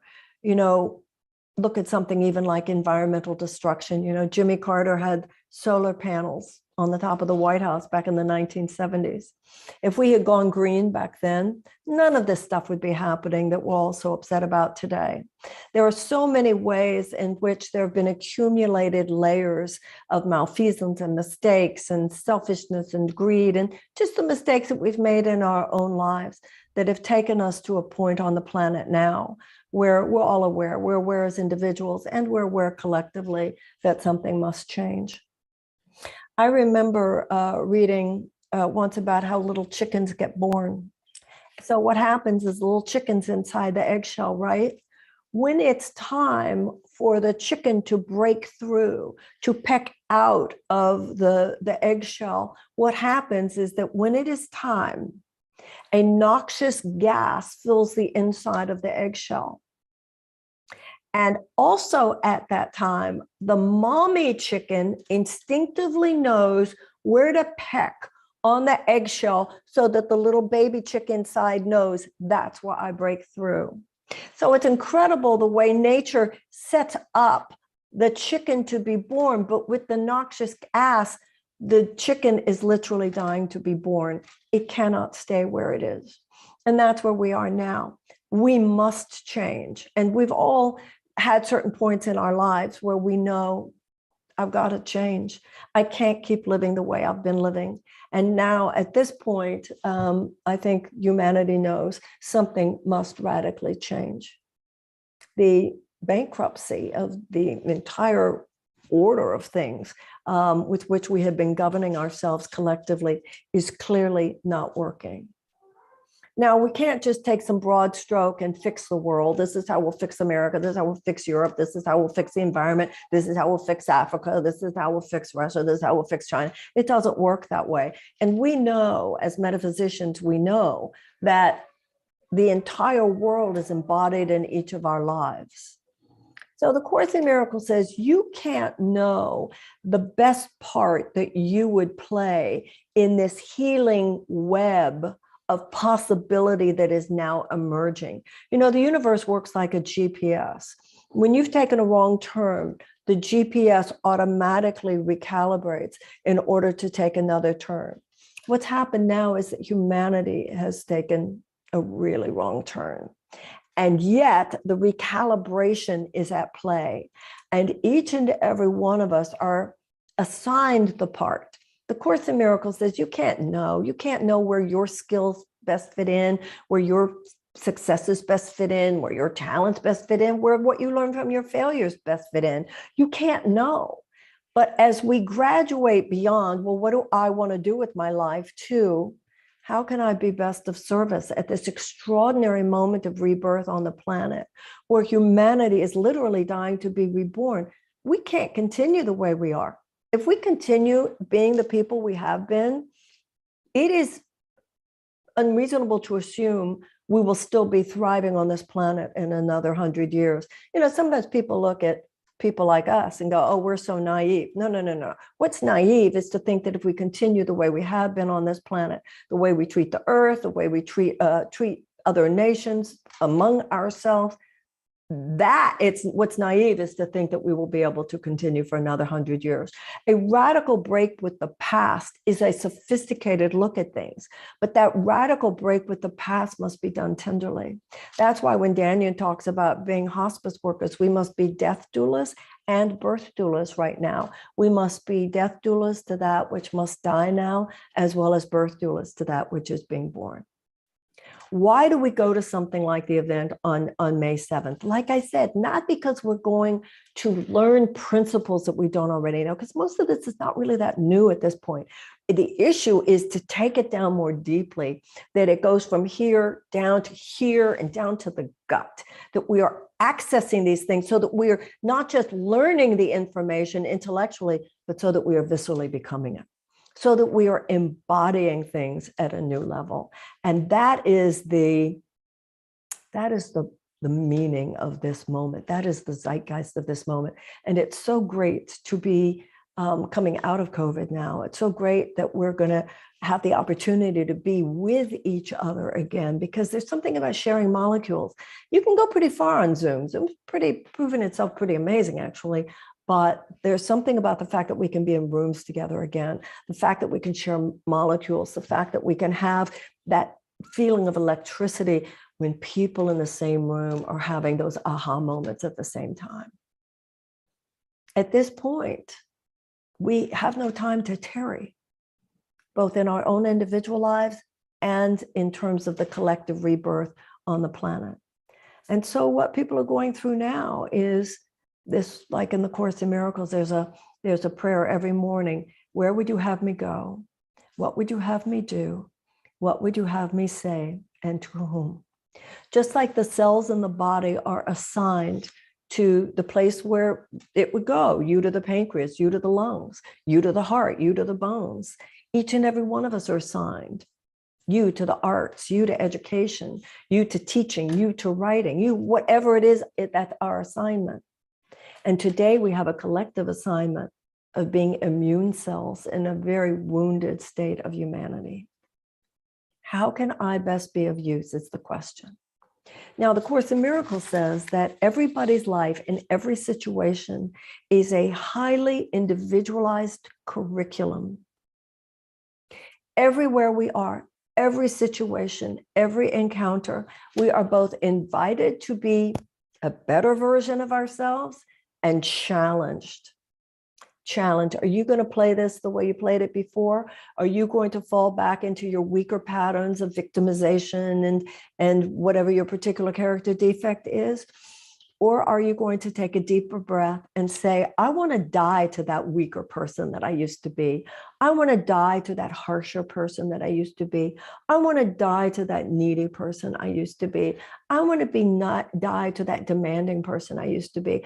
I want to die to that addicted person, to that procrastinator, to whatever the games that we know we've been playing with ourselves for far too long. And I want to be born to a better expression. Where I have been harsh, may I become gentle. Where I have been weak, may I become strong.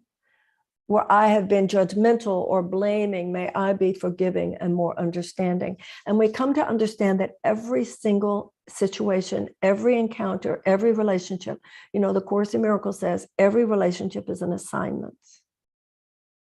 Because we are brought together with people in relationship with whom we all have a maximal opportunity for soul growth. And the reason it's important is because this circle of atonement, this circle of healing is not only how each and every one of us become a better expression of ourselves, but so that collectively we are co-creating and giving birth to a better state of humanity. So every time we go through something and we go, oh, this is that same lesson again, you kind of get into a point in your life, I've seen it in mine, where this situation has come around so many times. It can't be an accident. The same situation is coming around again. And the common denominator every time it came around again was me. So dear God, show me how to play it differently. Because that's what humanity is being challenged to right now. Do it differently. Do agriculture differently. Do energy differently. Do foreign affairs differently. Do economics differently. Do government differently. Do everything differently, because what you're doing now is not working. What you're doing now does not support the web of life. What you're doing now does not support the highest expression of love on the planet. And sometimes we don't even know how to do it differently. Sometimes, it's just these mental habit patterns, not just in terms of the collective, but in terms of our own individual lives. We're just doing it the way we've always done it because we don't even know how to do it any differently. But the more deeply we dwell through meditation, through practice, through mindfulness, and on any given day, ask, how can I dig more deeply that I can be more powerful in the world? How can I go into the vertical? The Course in Miracles says miracles are everyone's right, but purification is necessary first. Miracles occur naturally as expressions of love. The world can miraculously heal. We can miraculously improve.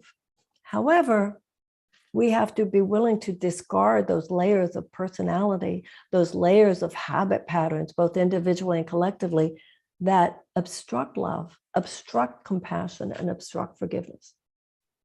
As we do dwell more deeply in the realm of just wanting to be more perfect expressions of love, wanting to be more available to receive love and to give love, then we begin to just vibrate at a higher level. And as we do that, we invite people into our experience who are going through the same kind of transformation. The Course in Miracles says that as you do these things, it says there will come a time when you will not be alone, for you will be joined by mighty companions. That's what I think about, like that event at San Mateo. We will be joined by mighty companions.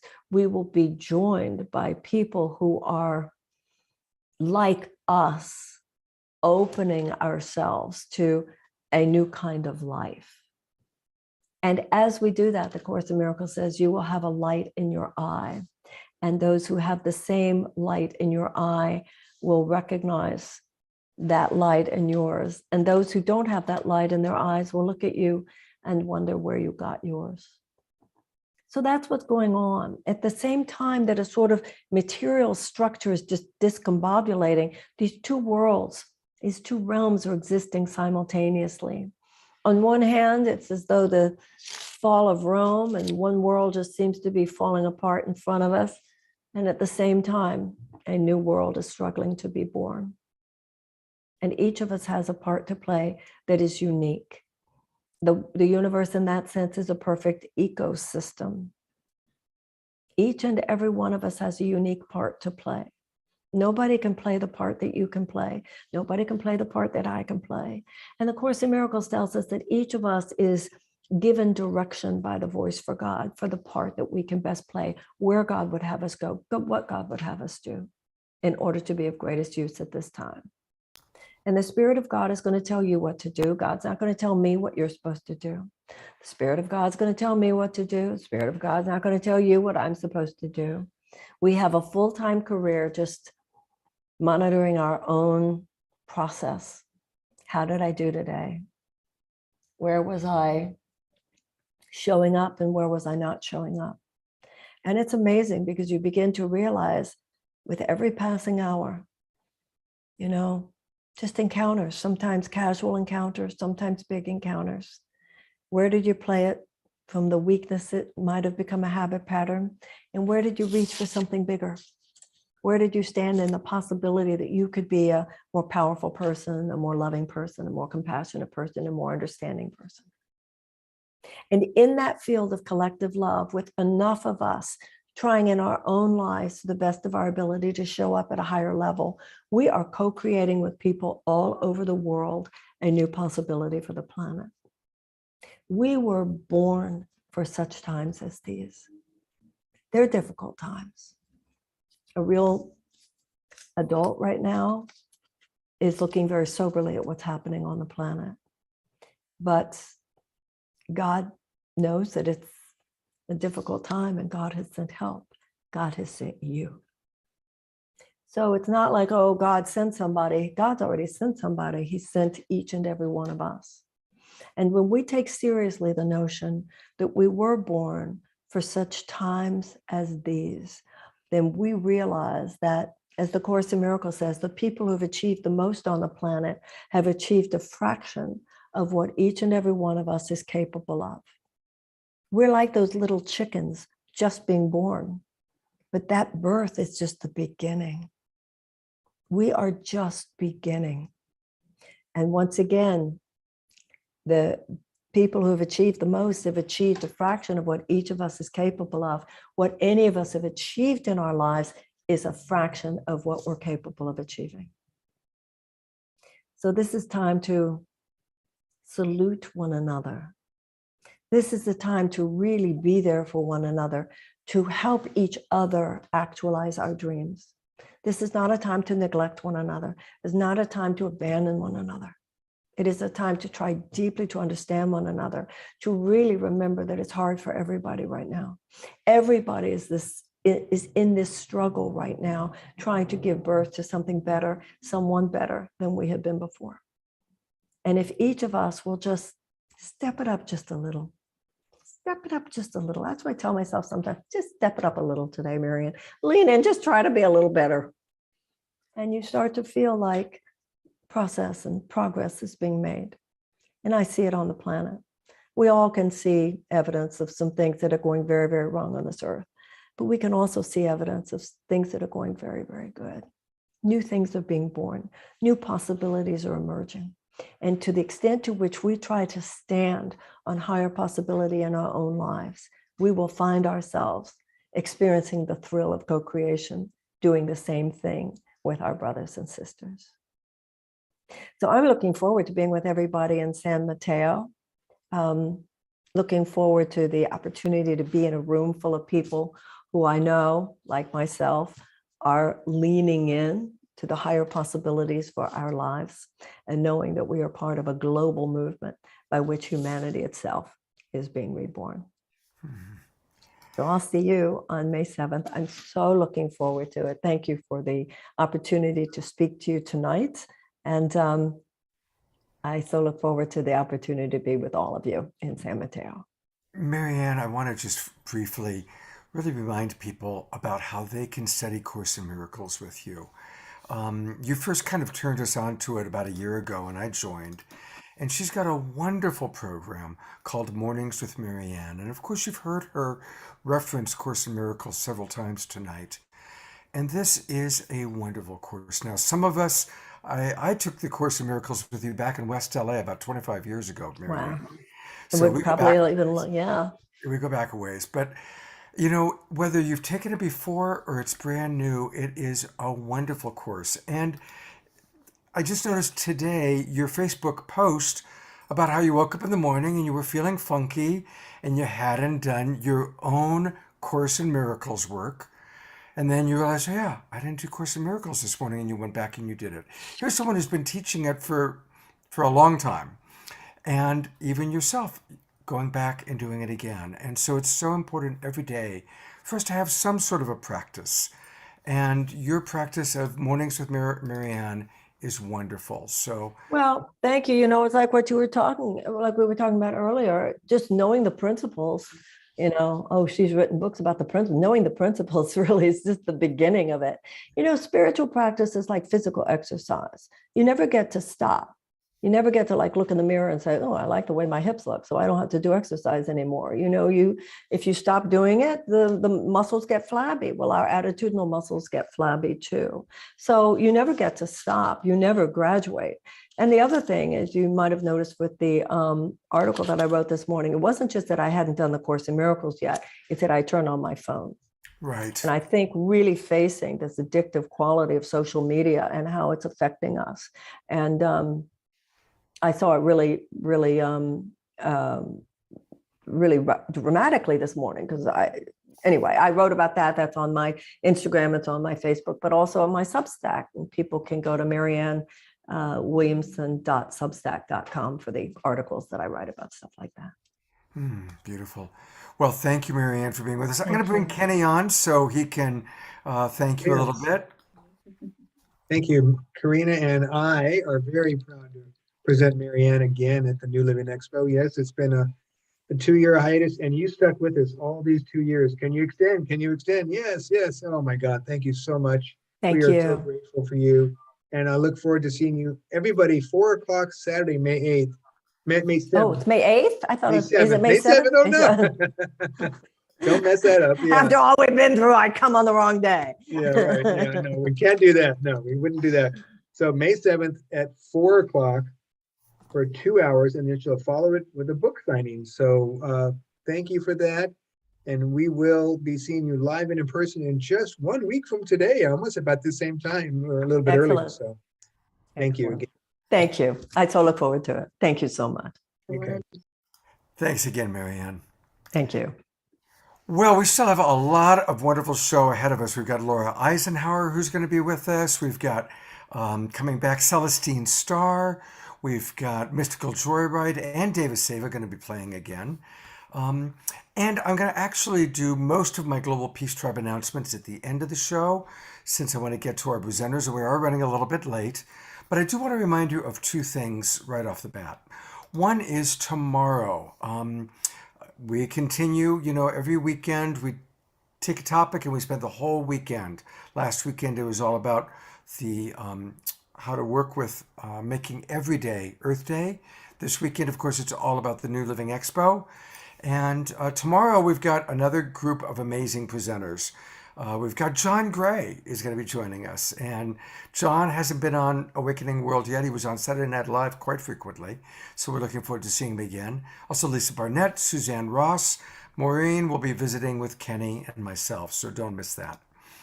Also want to let you know that next weekend, we are going to be having a wonderful collaboration. And I'm going to put the spotlight on her. I don't know if she knows that I was doing this or not. But this is going to be my co-host next week, Reverend Deborah Moldow. She is who helps to run the Evolutionary Leaders Network. And we are going to be doing a show dedicated all weekend to the release of a very important book called Our Moment of Choice.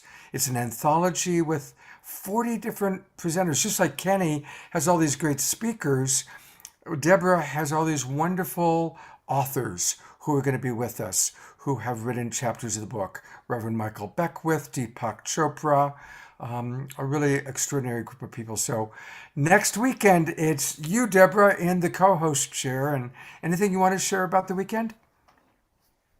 Well, I'd just like to say that this program has been so inspiring about how this is our moment of choice. And Danny Brinkley was talking about how it's time for us to take on our divine qualities. And Marianne was talking about us learning to be birth doulas and death doulas and birth doulas at the same time, because this moment is so critical for human history, and everybody gets to play a part. So next week, we'll talk about the paperback release of Our Moment of Choice, where 43 evolutionary leaders have contributed all kinds of exciting ideas about how every one of us can be part of this moment and make these choices that are going to bring us into a whole new reality for all of humanity and our precious planet that we share. So please join us next weekend. Beautiful. Thank you. Yeah. And here's the poster for it. And we've just added Deepak Chopra is going to be with us. Reverend Michael Beckwith is going to be with us. And all those beautiful souls that you see in the poster and more. So again, next Friday night, Saturday night, and Sunday.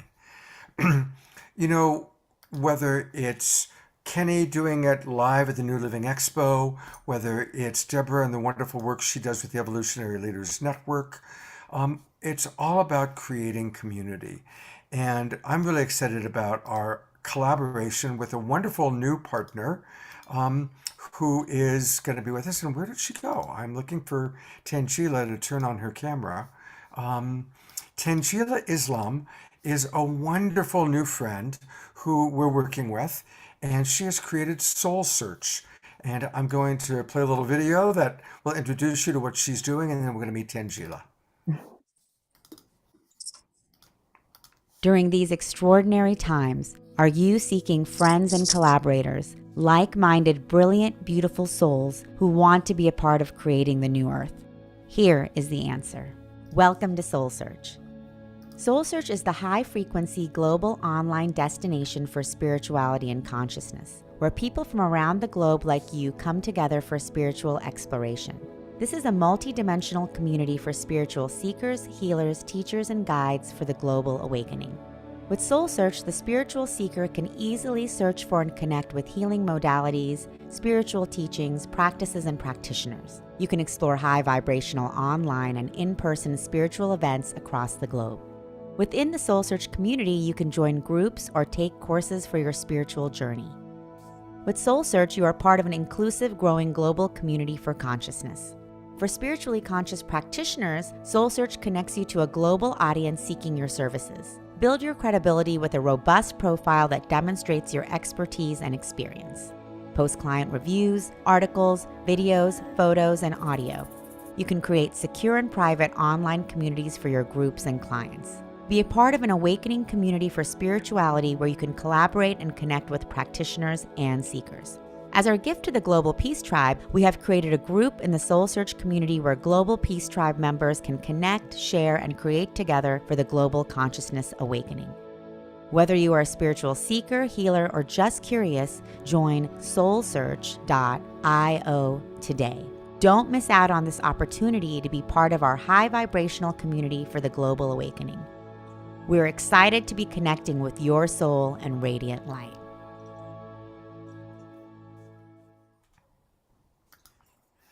Welcome, Tangela, and thank you so much for creating Soul Search. It's the next step. It's the way that all of us online can connect with each other and then learn about events like the New Living Expo. And you're going to actually be at the New Living Expo next weekend. You're flying in from Sedona to the Bay Area to be with us. Exactly. Hi, Scott. So great to be here with you and everyone else tonight. Thank you. I'm actually here at Unity Church in Sedona, where we had a full day of a psychic and healing fair, a mini New Living Expo. And I'm really excited to be at the New Living Expo next weekend with Soul Search and getting to meet a lot of you guys in person. And just wanted to thank you and Deborah for creating the Global Peace Tribe and the Awakening World, and Ken and Karina for creating the New Living Expo, because, you know, with Soul Search, I just feel like this is the next generation of what you guys have created and where you guys have been paving the way for so long. And as Marianne said, like, you know, we are at a juncture in our awakening.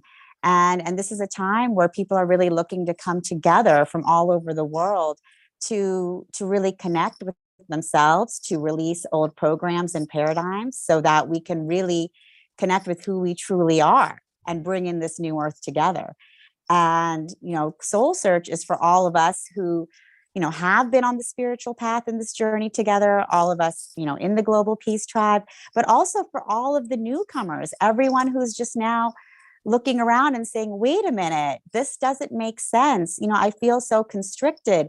I'm not resonating with this world that I'm told that I'm supposed to be living in today.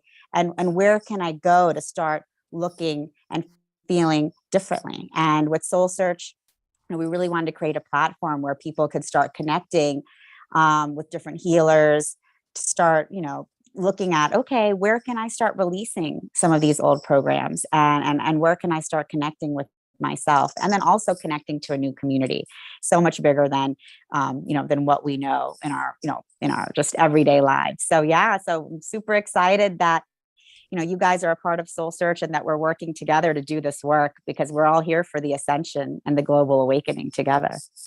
Well, thank you for playing your role so beautifully, and we look forward to meeting you in person next weekend at the New Living Expo. Thank you so much. I'm looking forward to being there. We'll be having a booth, so hopefully for all of you who are there, feel free to stop by and say hello. Thank you. Thank you, Tangela. All right. Just a reminder, everybody, we're running a little bit late, so thank you for your patience. But we're really excited because Laura Eisenhower is next. And here's Kenny to introduce her. Yes, Laura is one of our longtime speakers too. She's been with us for many, many years. Laura is a global alchemist, researcher, and medical intuitive astrologist. She is an internationally acclaimed speaker who has presented her work worldwide, and she's the great granddaughter of Dwight D. Eisenhower. Just one great? Okay, not two greats. One great, which is plenty enough. She's considered by many to be one of North America's leading researchers on health, exopolitics, alchemy, metaphysics, and galactic history. Her website's cosmicgaia.org. And Laura, thank you for being here. You chimed in at the perfect time. You made it. And all the way from beautiful Big Sky, Montana. She's coming in for the New Living Expo live and in person. Thank you for being part of the New Living Expo continuously for many years. And it's going to be great seeing you. So let's take it over for a few more minutes. Great. Thank you. Oh, I'm thrilled to be a part of it. Oh, man. Been just looking forward to this. I enjoyed what everybody has had to share. And when you read the bio and you say global alchemist and just like tuning into what Marianne had to say, and I caught the tail end of what Daniel had to say, this is the alchemy. This is the transformation. This is, we've gone through so much, together personally. And we're like, in this sort of life review, as we maintain the physical in this sort of death rebirth process as a humanity, as a collective. And it's just incredible to share together, because it doesn't matter what angle we're coming from. Our diversity is the greatest blessing. I mean, that is the abundance that I really am feeling into, just like a garden, the diversity is what sustains ecosystems, doesn't matter how we reach the similar goal. The fact that we can hold mutual love and respect and understanding of the particular ways that we go about just emerging in these times with all that we're faced with is a really beautiful thing. And I really look forward to, just sharing about a lot of things that, sort of have been distorted, almost, not wanting to go into the past so much, but just sort of repairing the highway system of our mental minds, of where disinformation and distortions have made it very difficult to access our greater memories, so that we can, get activated and hold space for these wonderful epiphanies that just bring us closer together. Because really, adversity is an opportunity.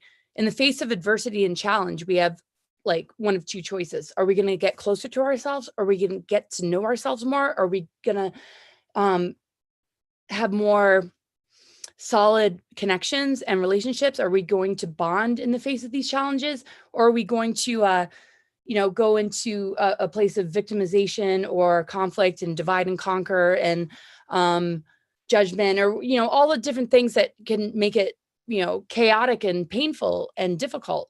And I just feel like the intention of everybody that is going to be at this event, that is holding such a high vibration of love and unity consciousness and this greater love frequency, which to me, the elixir, the alchemical substance that turns the lead of this human experience into gold.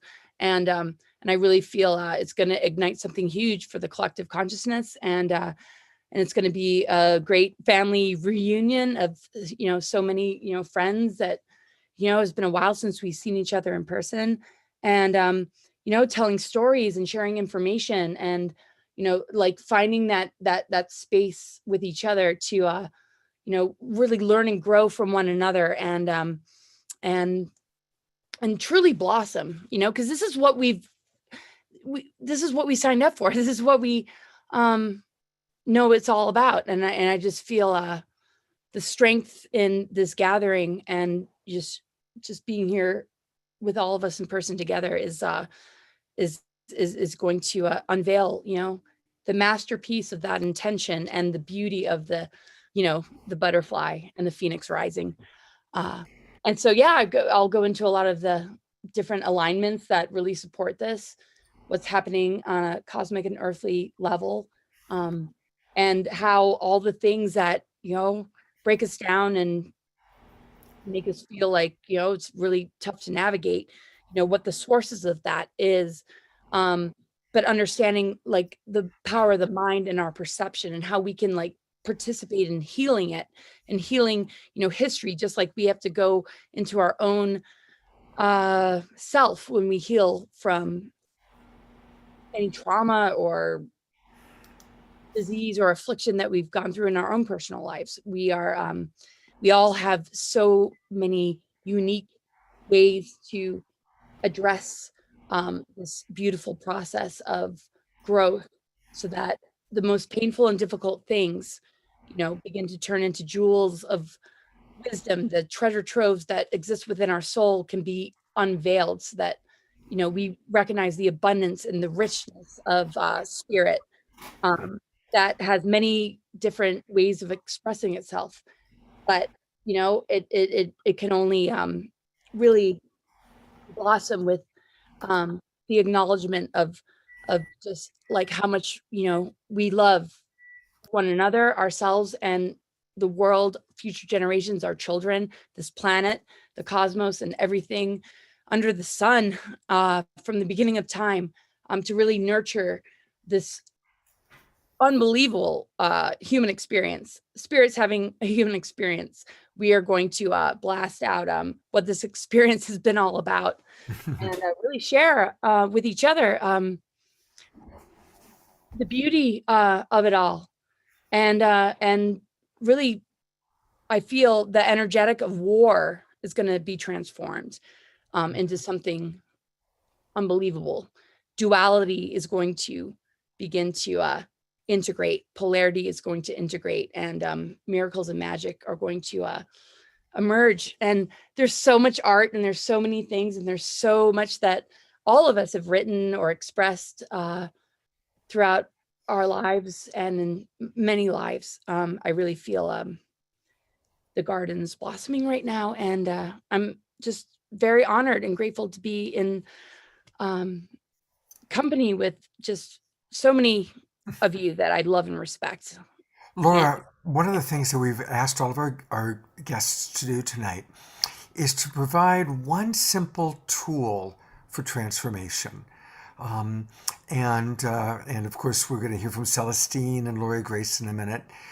But what's, during these last 2 years, what's a tool that's helped you that you could share with our audience? Oh, help me? Well, gosh, I mean, I think it's just the animals in my life, my children, my husband, just and just how much, when you care so much that you realize you're suffering because you love so much, you care so much that might be like more of the problem than anything else. It's not about right or wrong, or like I have all the answers or this or that. It's just like you just love and you care so much. You just want everybody to be okay. It doesn't mean that one's ideas are better than somebody else's. No, it's about putting our resources together so that people can realize like the options that they have, the freedom that they have to decide, okay, this works for me. I actually wrote something about this tonight, like going to a buffet. We were to go to a buffet with a plate of food. We're not all going to put the same things on the plate to ingest, right? But we have the freedom to be able to say, oh, I'm going to have a little bit of this, and I'll put this sauce on, and a bit of this salad, and maybe some of these potatoes.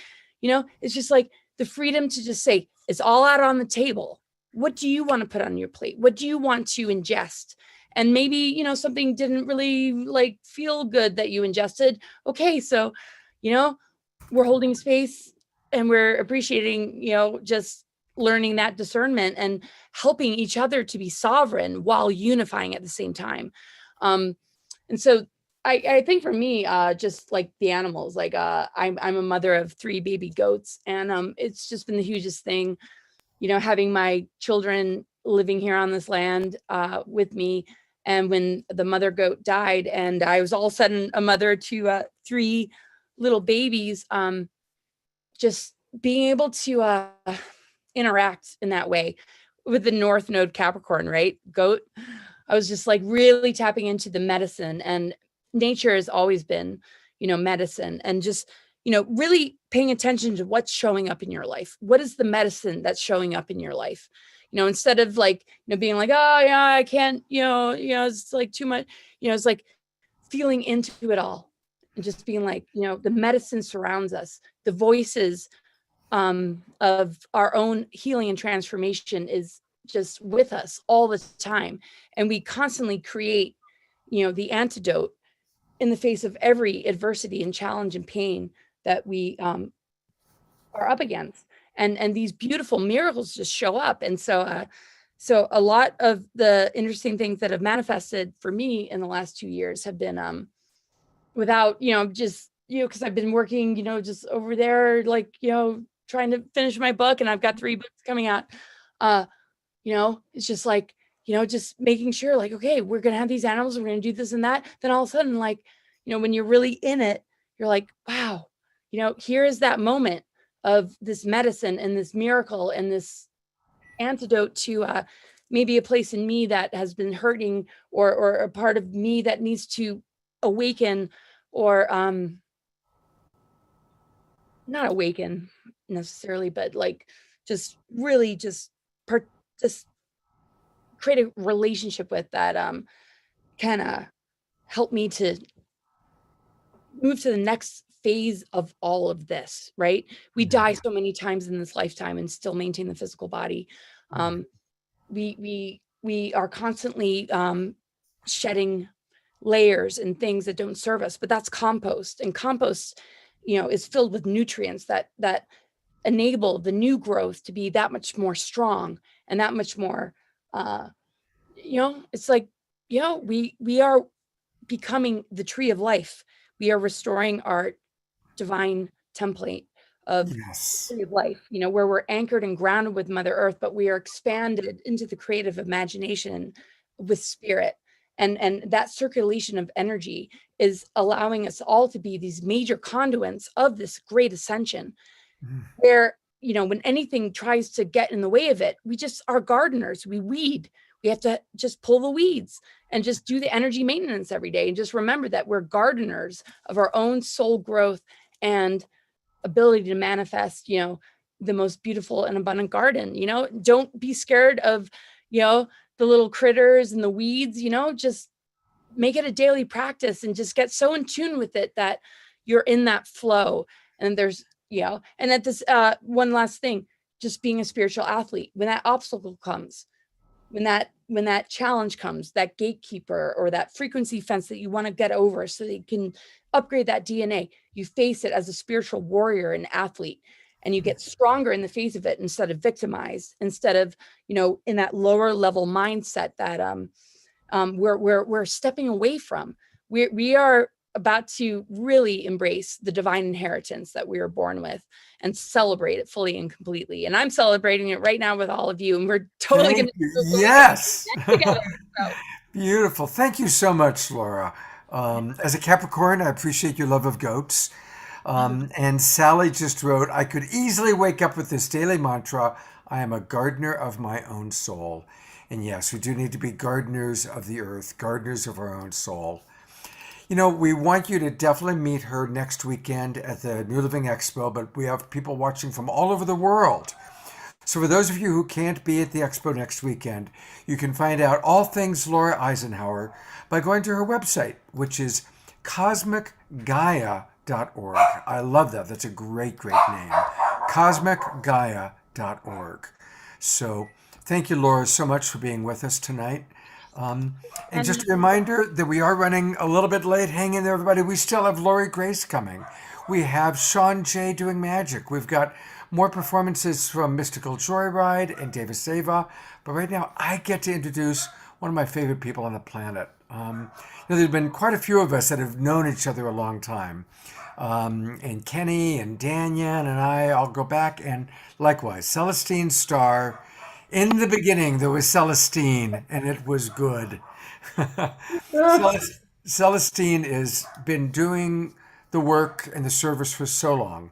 She is a sacred wisdom keeper, a grandmother, an international speaker, author, mystic, metaphysical teacher, holistic intuitive healing practitioner, and much, much more. Celestine, looking forward to being able to give you a good hug at the expo next weekend. And looking forward to hearing what tool of transformation you'd like to share tonight. Oh my goodness, I just want to take a breath and give thanks to just being here. I feel so honored.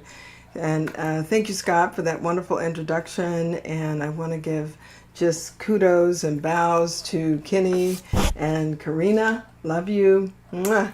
It has been since the beginning. You know, I'm thinking way back. We're going 30 years now. There were so many of us that gathered in the 80s. That was like the shell.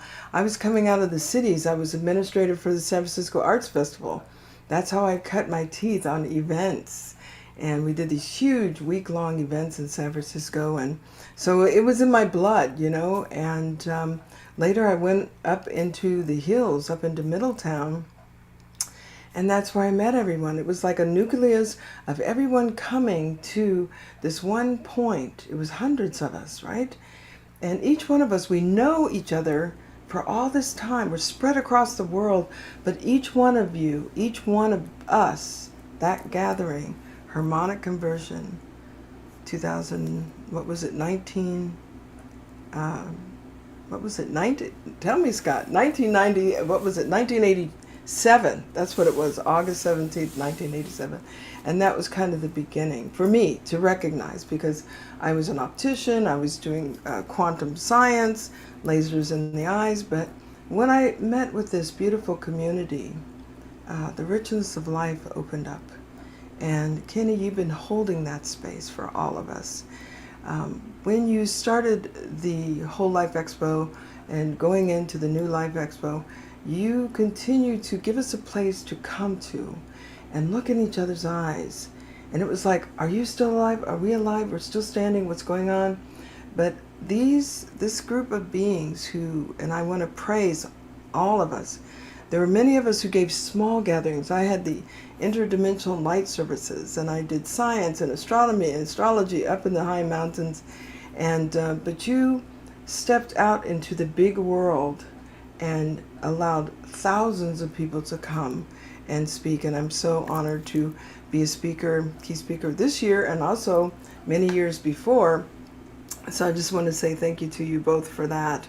And for Danyan, I just want to give praise and love as a fellow who has actually experienced death and gone through the light and had the 360 degrees reading and entering the Godhead. You know, that has been something that I have walked with my whole life, and the knowing. And I know that there is a difference in having the knowing and then being with those who have not been to the other side and are not quite sure, do not quite know what's going on. But it opened the field for me, and being in a metaphysical family and then having these experiences with otherworldly beings.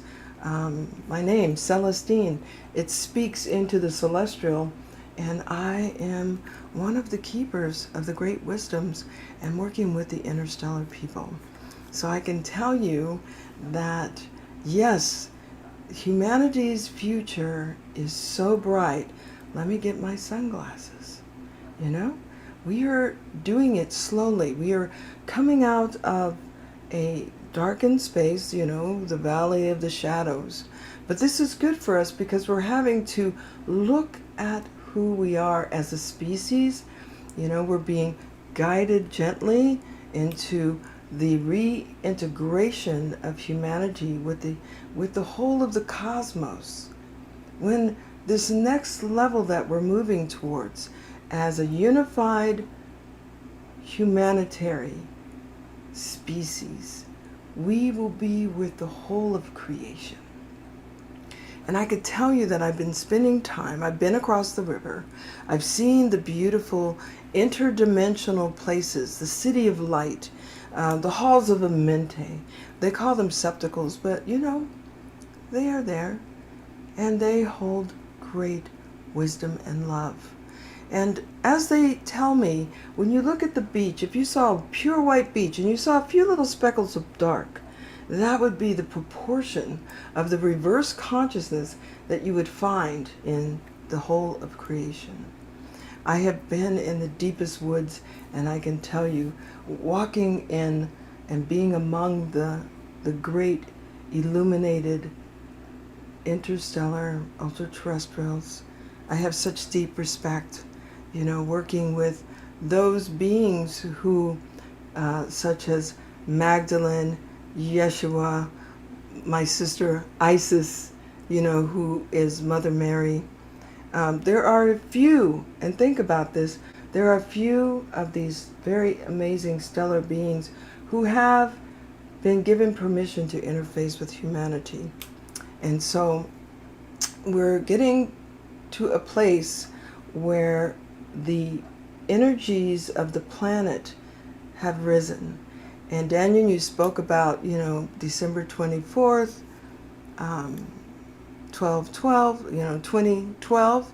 That was the moment we hit the center of the Milky Way. It was like, set your clocks, 250,000, 25,980 days from now, we're going to be in the same space. And so I love the Mayans, and they did have it. And since that time, as we're rising up above the Milky Way, we do this ecliptic. And so we are getting more gamma and more solar and more energies, which is affecting our whole being. So recognize that sometimes the intensity of the world is there, and you're just learning how to breathe. So I could say to you, my tips are to breathe inward, like breathe it in, and just open the crown and let it all go into the earth. And then when you're breathing out, allow yourself to breathe inward into the belly, let the energy go down into the earth, and breathing out so that you're coming into present time. Coming into present time allows you to be here. And what's really amazing for each one of us is that we have the ability to manifest. I've been told by the Interstellar there are 7 billion Earths because each one of us are creating our own world. We create our own reality. So in the world of all the changing and all that's going on, the 2 timelines, one going over the cliff, we're going to go into doom, and the other one, evolution. Stay in your lane. Stay in your lane and manifest through visualization what it is you need in your life. Everything, as you look in the living room, you look around, you can see what is within you.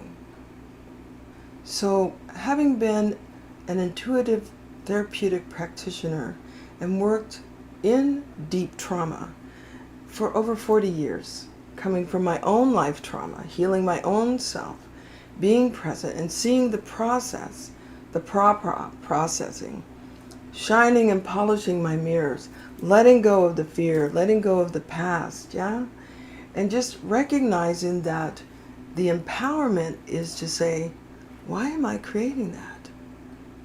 Why is humanity creating the war? So when you ask the question, it can come down to, is it a mission? Is it an agreement? Those agreements and contracts can be broken. And there are many practitioners who are really on it. Thank Goddess.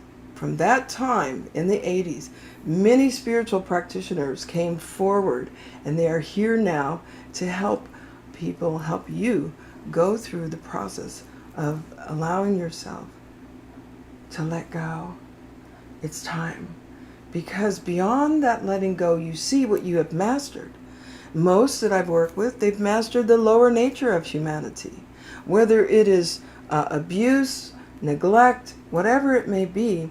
And are you ready to let it go? Do you have enough of that? And when they say yes, and they let it go, when you say yes, and you let it go, knowing that you can keep that information, that wisdom in your gree-gree bag. Yeah, you can use it to help others. You know what it looks like. You know how to heal it. You healed it in yourself. So there it is. You've mastered something. And after doing this, and you begin a rhythm of processing your stuff, this is how you come out of the valley of the shadows, right? Now, the interstellars tell us about peace. We're saying, oh, the war is happening, this is happening, we need peace.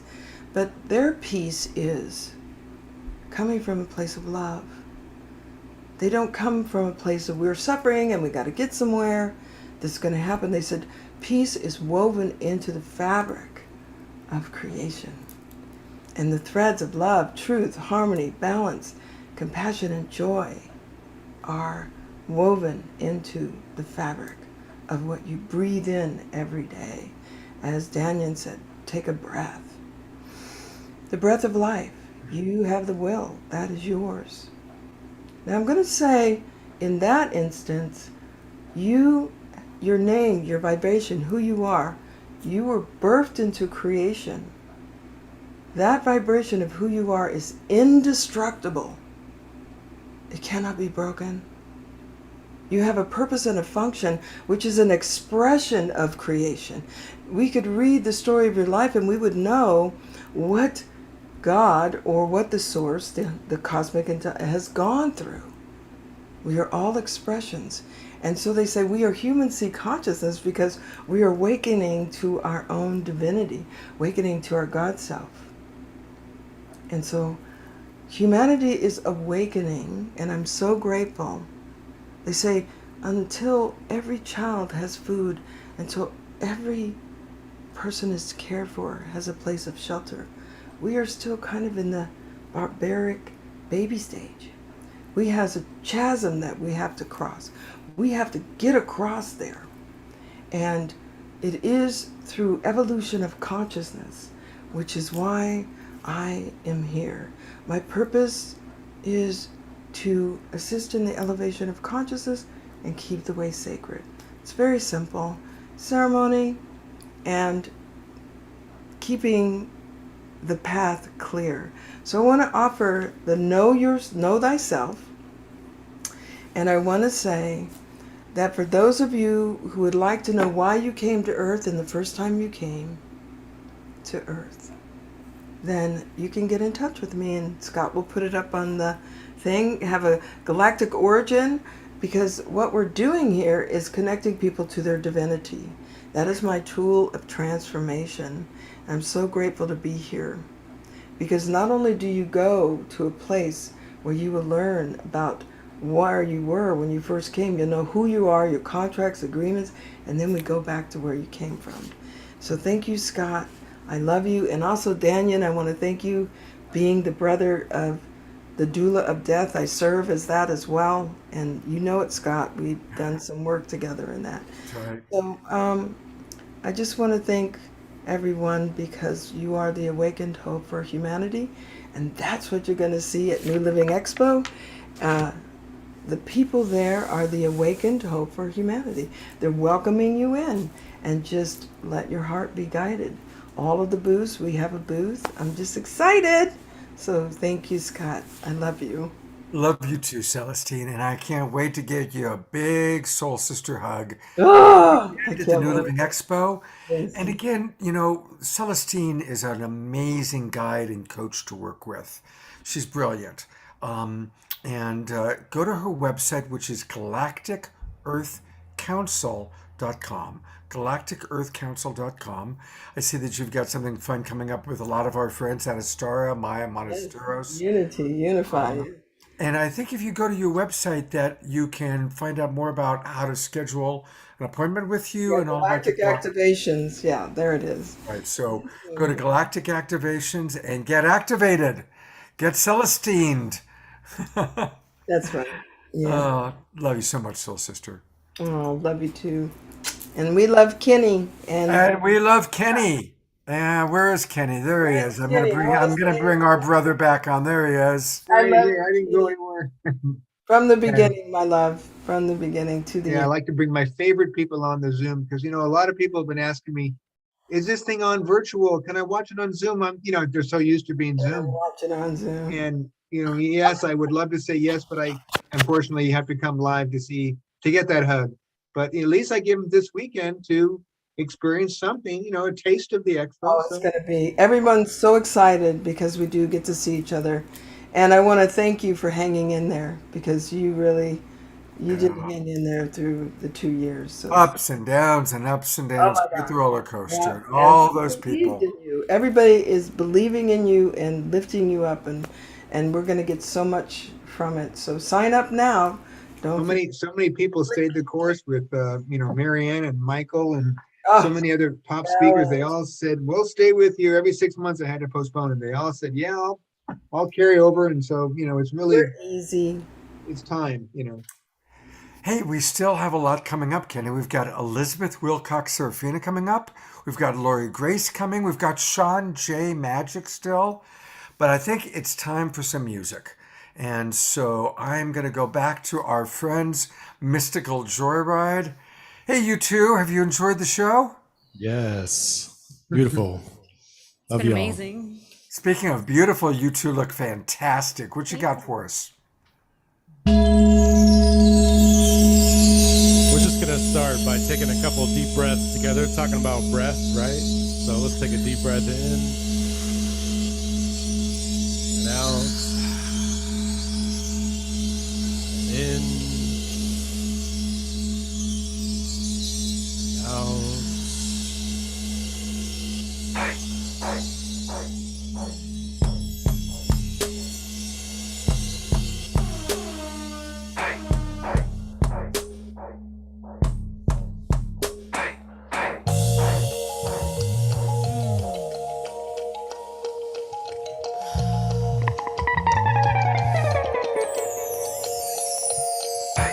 Maybe if I was rich and famous and everybody knew what my name was, I would be cool with me. I would be cool with me. Maybe if they dug my style and I could make them smile, then I would be okay with me. I would be cool with me. I wanna be. All I know is I end up from the inside.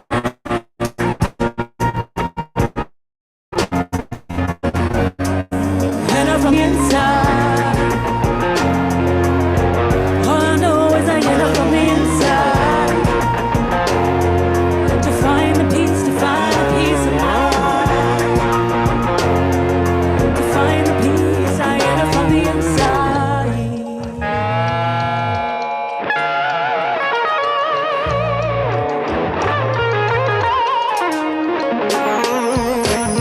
I have always known it, but not always shown it. I've been hypnotized through so many lies. Maybe with meditation I can find salvation. Gotta get still with me so I can be cool with me. I wanna be. I don't know, but all I know is I end up from the inside. End up from the inside. All I know is I end up from the inside. To find the peace, to find the peace of mind. To find the peace, I end up from the inside. From the inside. From the inside. To the outside. Bring peace of mind. End up from the inside. Inside to the outside. Bring peace of mind. End up from the inside. End up from the inside. All I know is I end up from the inside. To find the peace, to find the peace of mind. To find the peace, I end up from the inside.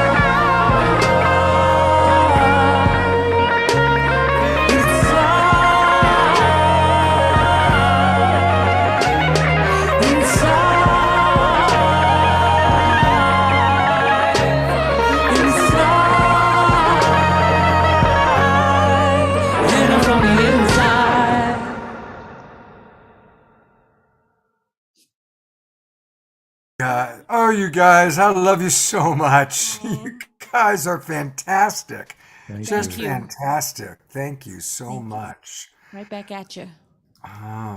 And a reminder that you can learn everything you wanted to know, but were afraid to ask, or not so much, by going to their website, which is their name, mysticaljoyride.com. And tell us a little bit about some of the upcoming gigs you guys got coming up.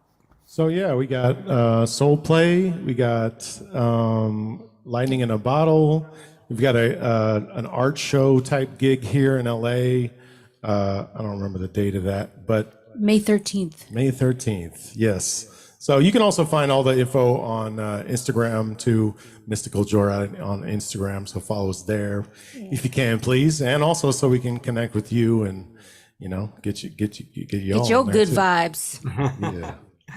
Well, thank you so much for just bringing so much joy into our world and such wonderful music. Oops, I didn't mean to put myself on without you. There you are. Thank you both. Thank you very, very, very much. And I will definitely see you in June, and I'm definitely going to be texting you and asking if we can bring you on one more time in June also as well. So, Yay. Awesome. Thank you guys so much. You guys Thank you, Scott. And everybody else here, love you all, appreciate you. The vibes that you're all bringing forward. So. Yeah, isn't it wonderful? Like each person, the way they bring on their own unique medicine, their own unique wisdom. And almost everybody's saying the same thing in a different way, whether it's Laura Eisenhower or Celestine or Danya or Marianne. We all are bringing our own unique way of seeing this incredible time of humanity that we're all in. And I always like to say, we are the ones we've been waiting for. And this is the time we've been preparing for. This is it. Kickoff has begun. Yep. Do it. Do it. Do it. Do Well, you. thank you again, you guys, and we'll see you soon. Thank you. I am so pleased that we get to go from one amazing act. And, this show kind of grew out of Saturday Night Live. Kenny Kaufman was one of the very first people that got Saturday Night Live going for us. And he still calls us Saturday Night Live, which is okay. What we learned was on Saturday nights, it's nice to combine inspirational presentations like you're hearing with inspirational music and even magic.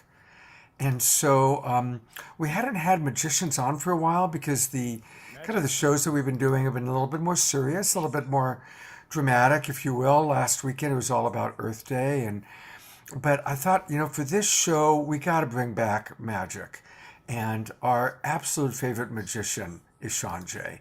And I was so pleased that Sean was available. He's been back out working.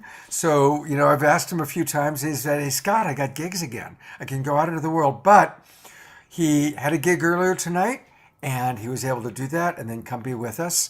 And so, with no further ado, here is Sean J. Hey, everybody. I'm back. Thanks for having me back, Scott. This is a fun show. It's Tools for Transformation, and it's perfect for me because magic is all about transformation. And one of the most recognized tools of transformation for a magician is not only fire, but the classic magic wand. Right here. The magic wand makes things appear and disappear, makes things transform into others. Now, the wand is a simple wood item, just like this pencil here. And all pencils come from something else. Pencils come from the earth. They come from trees. And in this case, what I have here is just some paper. And using this paper, I'm going to transform the paper, and paper goes right here for a moment inside of the cup. And with just a little bit of time, a little bit of pressure, we can get something else that's white like the paper, but we can go way, way, way, way forward into the future and have this is a recharge cord, I guess. There we go. That we're all familiar with using recharging our portable devices. Now, sometimes the technology can kind of get in our way, per se. So sometimes we need to take a little break from the technology. So I'm just going to take a little break right here. Hold on.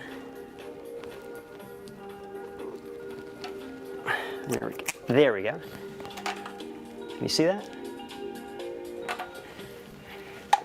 Sometimes we need to maybe go out in nature, go out in the forest, take a deep breath of fresh air, because that's the real magic, where we can transform ourselves, transform our body, and feel new again. Now, I thought, well, what if we were to make our memory a little bit better by involving with nature? What if we were to go out in nature? What if we were to relive some positive experiences and we were to just get that brain work and get a little neuroplasticity going? Because if I were to just take this power brick apart, just like I'm taking your mind apart into little pieces right now, and just stretch your imagination just a little bit, you can realize and understand what we're all capable of when we stretch our mind, we open up our mind just a little bit. And if we can open our mind to the endless possibilities that are around us, well, we can spread the love and keep sharing it for generations to come. And those are my peace beads, my prayer beads, and that's my little message to you all, to the Global Peace Tribe. And I'm Sean Jay, and I created this piece just for you tonight. Hope you guys enjoyed. Hey, Scott, he said Global Peace Tribe too.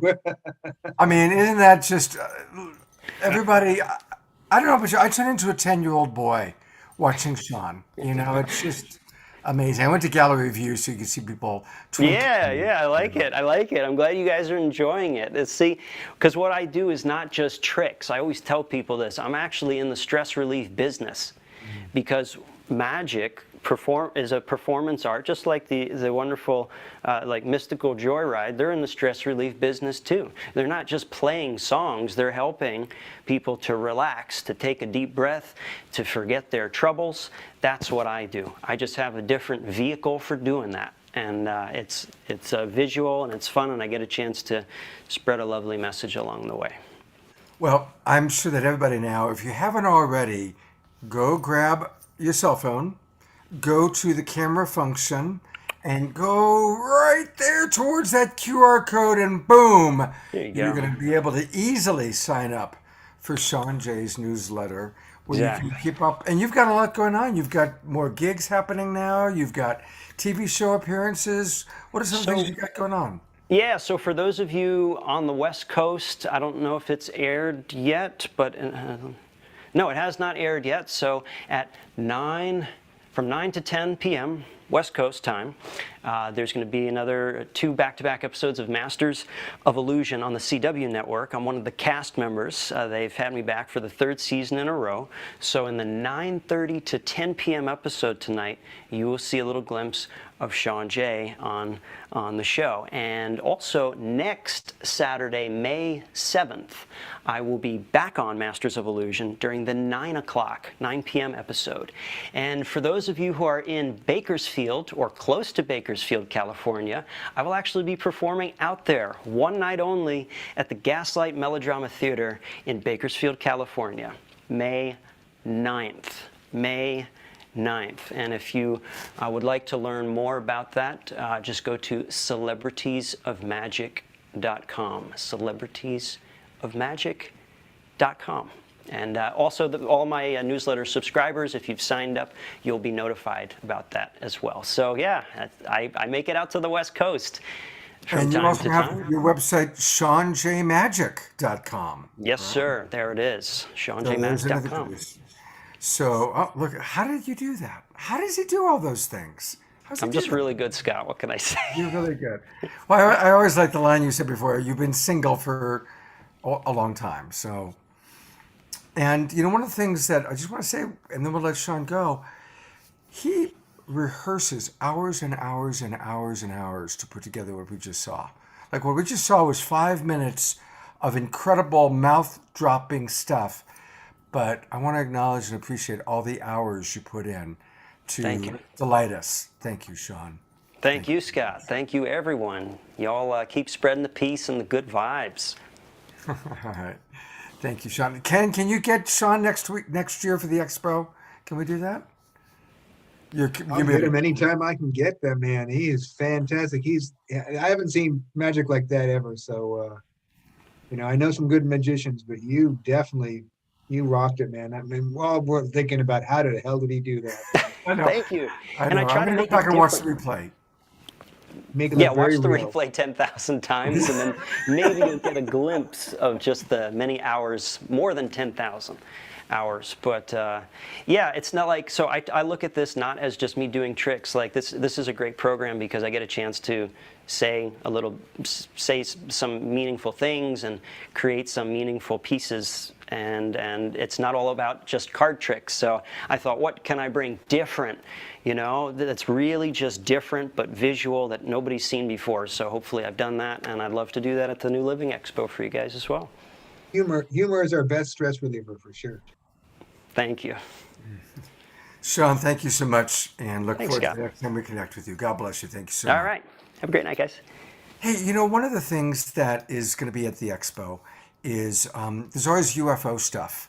And I want to acknowledge that Deborah Giusti, who helped to create Saturday Night Live and co-founded the Global Peace Tribe with me and along with Kenny, is working with something new. She's working with our good friend Alan Steinfeld, and they are putting together a really exciting series called Making Contact. And it's going to be an opportunity every Thursday night, starting on May 19th, to meet with the great leaders of the UFO movement. Linda Moulton Howe, Whitley Strieber, JJ and Desiree Hertak, Nick Pope, Caroline Corey. She was just on our show recently. So these are all people that are longtime friends. They've all been on my show, and they're fabulous. And you're going to get a chance to meet them and work with them. And to kind of show a little bit more about it, here's a video that Alan Steinfeld, our good friend from New Realities, just put together and sent to me today.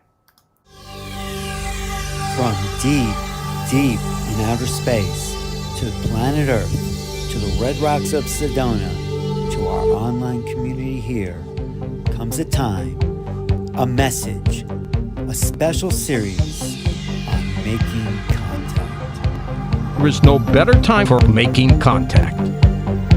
I'm George Norrie, host of the national radio show Coast to Coast AM. Alan Steinfeld has put together a well-conceived collection that covers it all.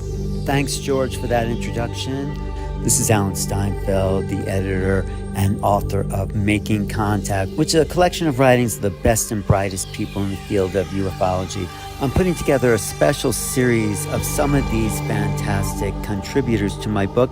People like Whitley Strieber, Linda Moulton Howe, Carolyn Corey, Nick Pope, JJ and Desiree Hertak, and such contactees as Marina Sarin and Kamara Jones and the Art of Kamara Jones, plus some very special surprises in the field.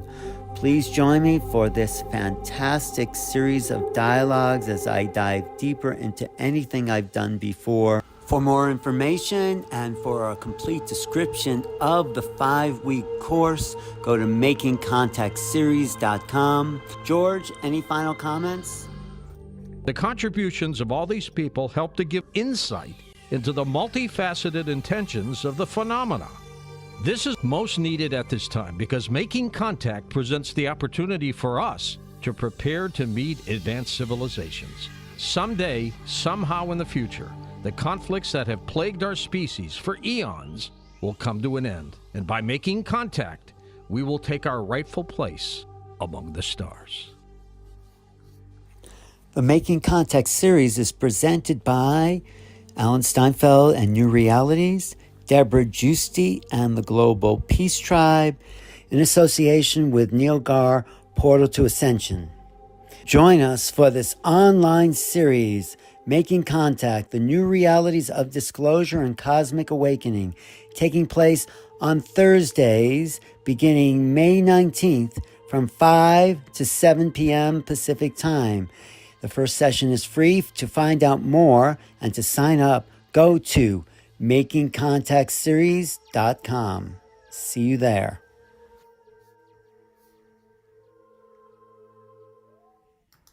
Thank you, Ellen Steinfeld, and I appreciate that Ellen always broadcasts all of the Awakening World shows, all the Global Peace Tribe events on his YouTube channel, New Realities. And Alan is doing a great job, and looking forward to seeing what Alan and Deborah put together. So definitely make sure you're there on Thursday nights. We've got Elizabeth Wilcox still coming up. We've got one more ride with Deva Seva. But right now, I get to introduce, again, you keep hearing all about these long-term friendships. Lori Grace and I have been friends, I'm proud to say, since 1985. And I have had the honor of working with Lori in a wide variety of capacities over the years. And Lori is one of the great pillars of our community. Her support of the environment. She introduced me to Marshall Rosenberg, which changed my life. And when I became a love coach, that all started with Lori introducing me to Marshall. She's brought so much to our world. And she's going to be at the New Living Expo next weekend, doing several events. Lori teaches Tantra and sacred sexuality. She teaches compassionate communication by really making it an embodied practice. She is a great protector of the earth. She is always ahead of the curve. And Lori, good to see you. Thank you for joining us tonight. Thank you. Wonderful to see you. I'm so happy to be both on your show and to be invited or to be a part of the New Living Expo.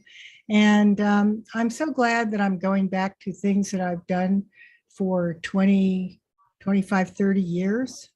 And one of them, Tantra and sexual energetics, was the first thing that I developed after healing my own sexual challenges, having, been really blocked by actually being raped, and also as my introduction to sex, and also a sort of a puritanical upbringing. And I liberated myself to being fully orgasmic and being able to be in charge of my own sexual energy and to bring it through all parts of my body. So I was very happy for that.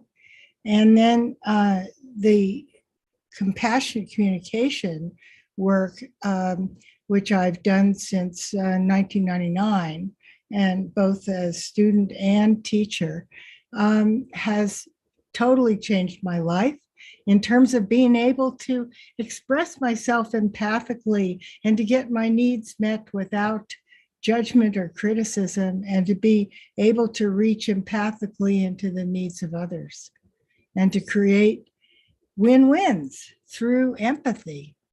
And just to give you one little example of a conversation that might go on, somebody might, let's say, and you see it in movies all the time, how could you be so rude to keep interrupting me in the middle of my story? Okay, so what that is that's used a judgment, criticism, attack, where the person is trying to get their needs met. With nonviolent communication, we use a 4-step process of observing things, sharing the emotions, sharing our needs, and making a request. And if it's going to be really a request and not a demand, and we hear a no, we learn how to empathize with the other person.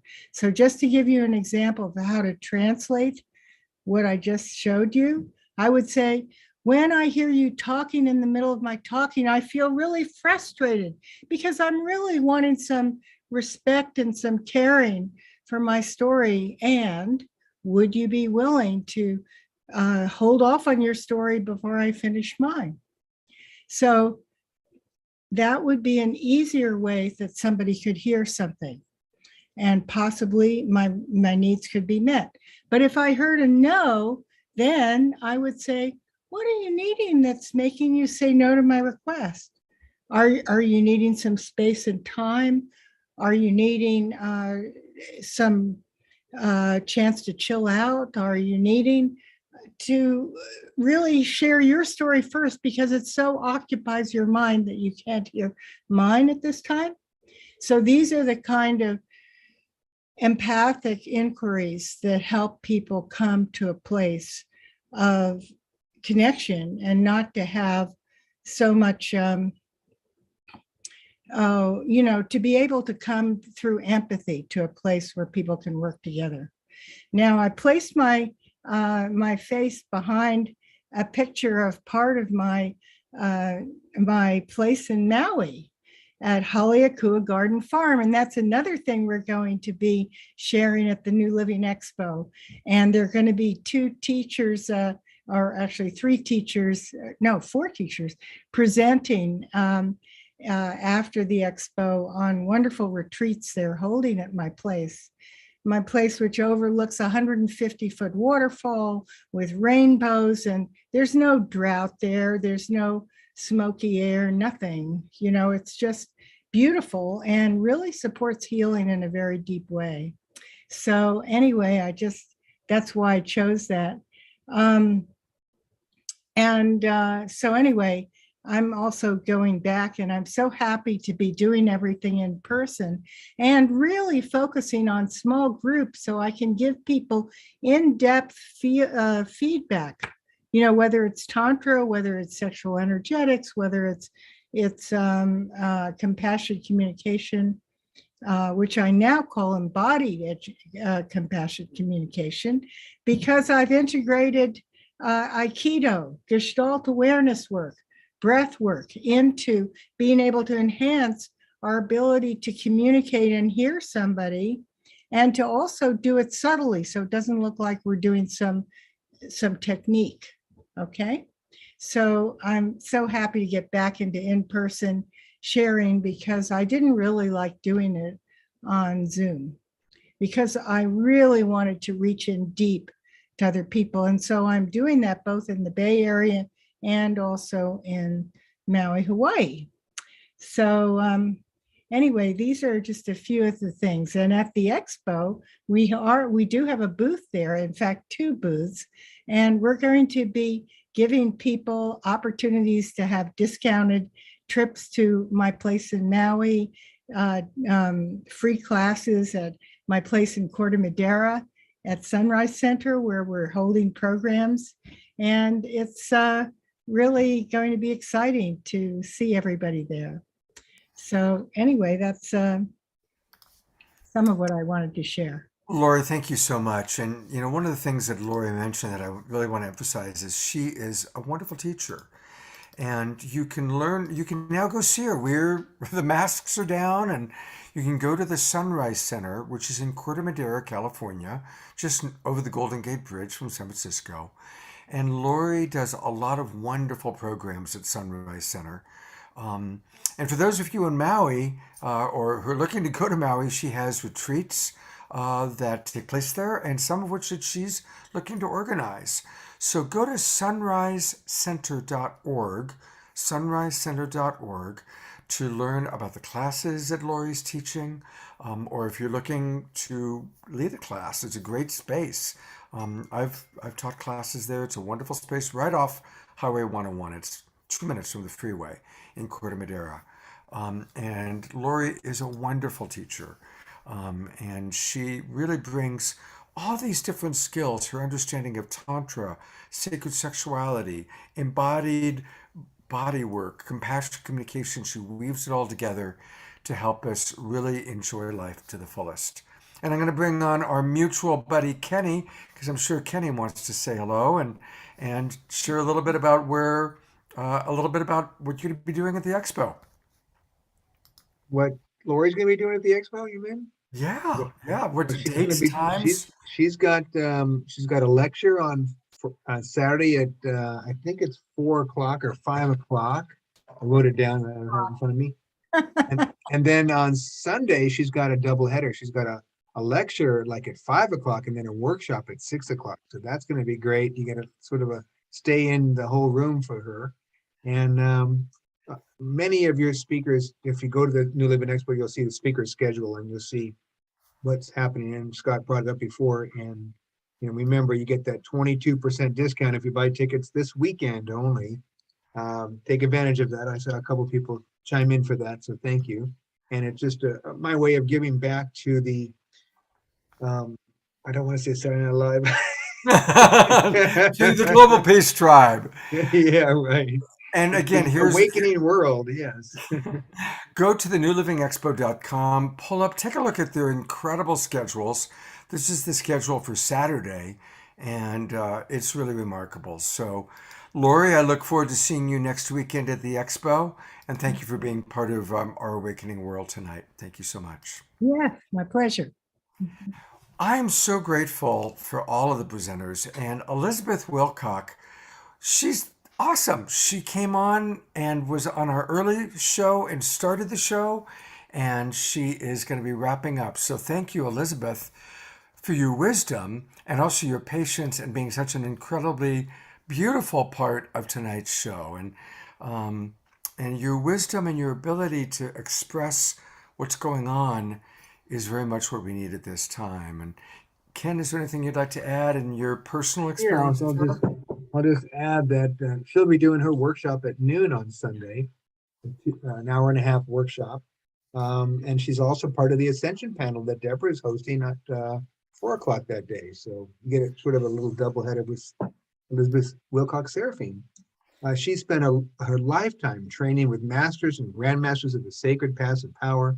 She's the creator of the priestess path lineages of light and has initiated thousands across the globe in the sacred spiritual arts. Her website's elizabethseraphine.com, and I'm sure somebody will put that in the chat. She's got upcoming seminars called Your Heart Knows the Way, Navigating Life Through the Compass of Your Heart. So you can sign up on our website. So take it over. Thank you. Thank you. Thank you, Ken and Scott, for hosting this and for hosting the in-person events that we're all going to be at next weekend. Really excited to be there with everybody. Daniel and I were talking early on for your people that were special people that were there earlier about this time, and Daniel essentially lived with us for about a year. So we became really close. And we did the Path of Light together with him, David, and Daniel and I.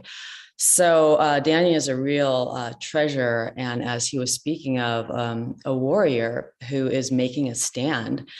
And that's what I'm going to be speaking of at the New Living Expo, Ascension and the Sacred Stand, because I think that all of us who are hearing the call, which are many of us have incarnated here at this time because we heard the call of the earth. We heard the cries of the earth, and we love this planet, and we love her elements, and we love her animals. And we came here for a reason, and we came here to help.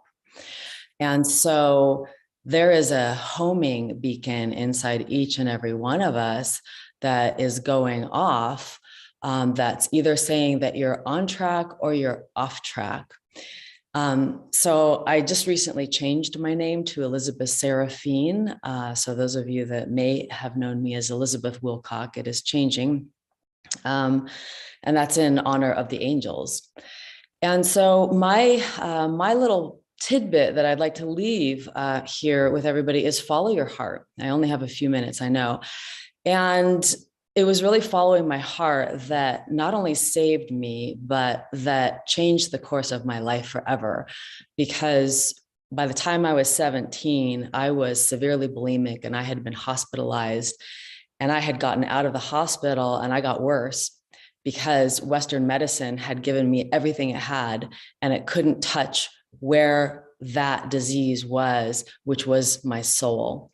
And my soul was sick because of the trauma I had experienced in my childhood.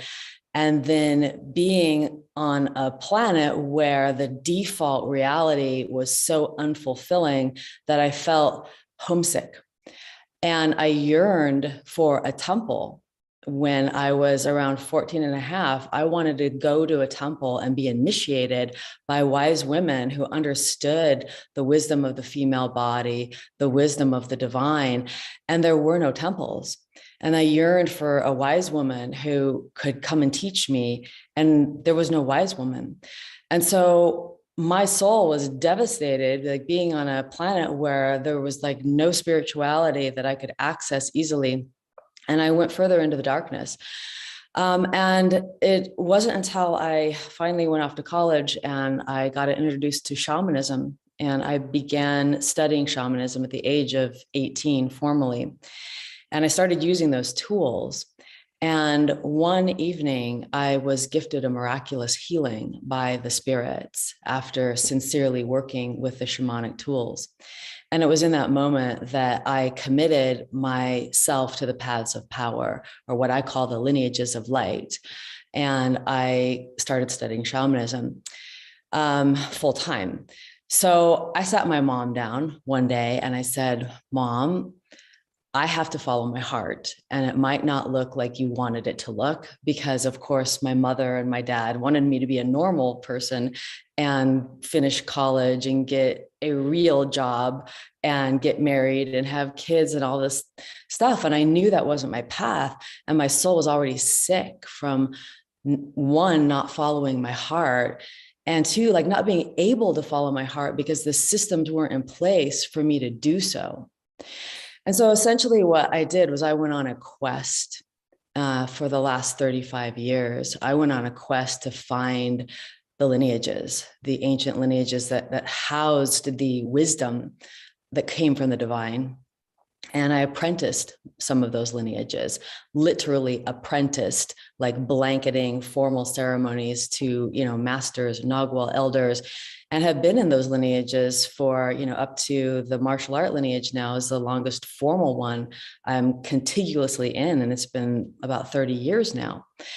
So from those lineages, I created a mystery school because I ended up creating the temple I yearned for. And it's called the Priestess Path Lineages of Light. It merges the lineages that I studied, and then also it adds things from my own direct experience and revelation. It's to support those star seeds, ET souls, those of us who need this kind of education. And so I know a lot of you listening now probably either are people who hold the seed for new systems inside of you, or are those that are needing to connect to those new systems in order to truly nourish who you really are. Because if you're listening to this, you're probably one of those star seeds that came here to help. And so we need to create systems for us. We need to create those systems that can be safe for the ETs to show back up in. And what that means is we need to evolve. We need to ascend, like we need to get on the real ascension program, which is really our own personal evolutionary timeline, because you are an eternal soul on an eternal timeline. And this is a school right now that we are in. And I've had 2 near-death experiences. The first near-death experience, I met my angelic family and they celebrated me. And that totally changed my view of life. And that's one of the reasons why I quit college and I decided to study shamanism, because I needed those universities, those lineages of wisdom. And so I met my spirit family, and then I knew that I was here for a mission. And I knew that when I come back and I meet them again, I will be interacted with from that eternal soul timeline. Like, did you do your mission? Like, did you have the courage? Did you focus? Did you let things distract you? Did you let fear get in the way? And so even at that time, I was like 19 when I had my first death experience. I was really young. I had a lot of soul loss. I mean, I had to put my soul back together like Humpty Dumpty, and it took me about 10 years. And I did that through the shamanic lineage. And so it's one that's very near and dear to my heart. And then from there, I went into the martial art lineages and trained with masters and grandmasters. And I have 5 black belts. And from there, there are amazing, beautiful teachings that have been carried down from these lineages. And these lineages are dying out because the type of like commitment to be in them is extreme. And most people aren't doing that. Also, the type of commitment to carry the lineage is extreme, and it's a very humble, difficult kind of work. So they're getting more and more rare, these things. But it's nice to, like, we're preserving some of the jewels. But right now, inside of everybody, like, you really have, you have your own wisdom, and it's just to turn the light of awareness around and to listen to your heart. And so that is the topic of my free webinar series that will be coming up. Follow your heart, listen to your heart, because the heart knows the way. And when I began to follow my heart, that's when the magic began. And that's when the real education began and my real life path began. And sometimes it's inconvenient because sometimes your heart will ask you to make great changes without telling you what's around that corner or what you're going to get if you let go of everything you've ever known. And some of the most amazing things that ever happened to me happened when I let go of everything I knew, and I had absolutely nothing, and I didn't know why, except I knew I had to. And so humanity is being called to let go of things. Humanity is being called to let go of the things that don't work, and to not allow greed or fear or the lesser emotions, the lower vibrational emotions, to get in the way of it. We don't need styrofoam. And we don't even need plastic anymore. It's actually harming everything. There are solutions to that already. And yet those factories still occur and they're still running. Why? It is inconvenient for those people to let it go. But yet inside of so many, there is a new paradigm. And so there's no time to waste. Make it now. If there's something that's lived inside of your heart that you wanted to do, or create or offer, the time is now, because the younger people need this bridge. The third wavers, I was listening to Dolores Cannon, and she was talking about the first wavers, the second wavers, the third wavers. The second wavers are people like me, didn't want to have children, would rather live in a cave and not really interact that much. The third wavers, she calls the hope for humanity. And those third wave children, they need somewhere to go. They need systems to connect to. So we are the ones to create these new educational systems, all of us, these new systems of communication, right? I love, the compassionate communication. It's so incredibly important because the biggest breakdown of relationships is communication. The biggest breakdown of relationships, business, where do businesses fail? It's usually some form of communication. Where do relationships fail? It's usually some form of communication. Somebody gets hurt, somebody says something hurtful, and it's done. So we need these new systems. So thank you, everybody who's carrying this in your soul codes, unlock those, and it's time. So that's what my talk is about at the New Living Expo. It's Ascension and the Sacred Stand, because it's time to make a stand, and first and foremost inside of ourselves. So when you choose to follow your heart, you're making a sacred stand for the sacred in you. So the sacred in you first. And when you start to listen to the sacred in you, you begin to be guided by this compass that lives in your heart, your intuition. I say the intuition is like an antenna connecting directly to God, and it will guide you. And your brain might want to know certain things, and sometimes the heart does not reveal those, but the path is a path of heart.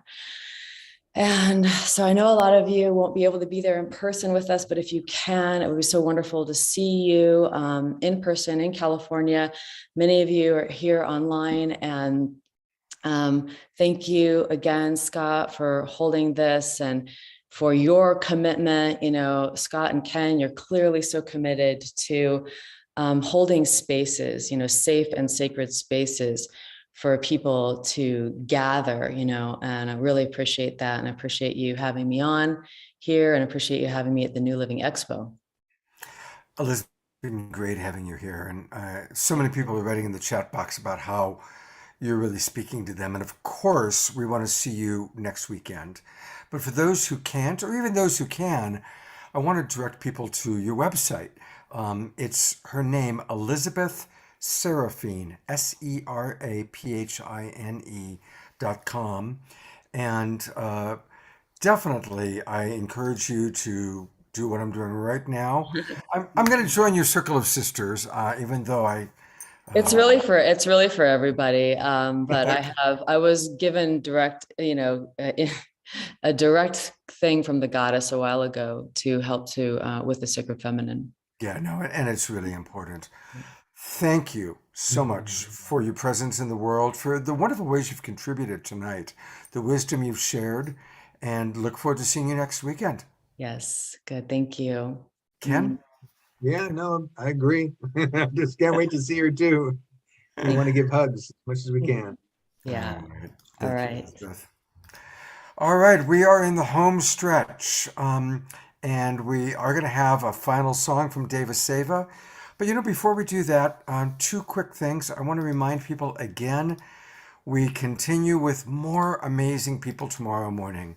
Don't miss our special Sacred Sunday edition of The Awakening World with John Gray, Suzanne Ross, Lisa Barnett, Maureen St. Germain, and the wonderful Kenny Kaufman and myself.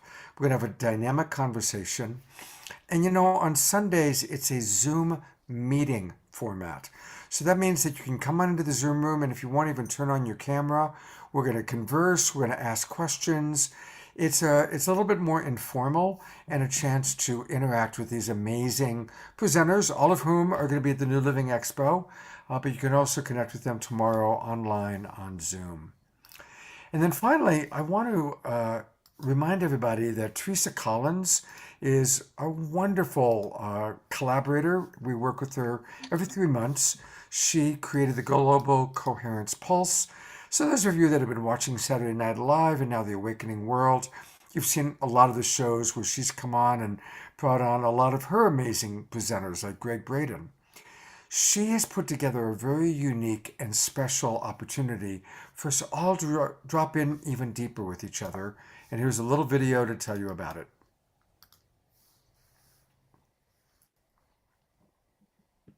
Hi, everybody. My name is Teresa Collins. I'm co-founder of the Global Coherence Pulse and the Islands of Coherence Network. And I just wanted to personally invite you to join us for the Cultivating Coherence in Community retreat that the Islands of Coherence, the Global Coherence Pulse, Good of the Whole, Unify are all co-hosting. And so many of our wonderful friends that we've had on Global Coherence Pulses in the past will be joining as special guests. And it's an opportunity for us to really dedicate this spring, summertime, or if you're on the other side of the planet from me, this fall going into wintertime, to really jumpstart the rest of our lives by spending time cultivating greater coherence in the heart of our daily life, and through us individually and as a community into the field that we all share. It's really time as we face into more and more challenges, and we're really being called to really deepen our capacity for sustained coherence. Love that my cat just jumped on that one. And we'll meet on Zoom during this 3-month retreat. We'll meet in our private social network, which is the Islands of Coherence.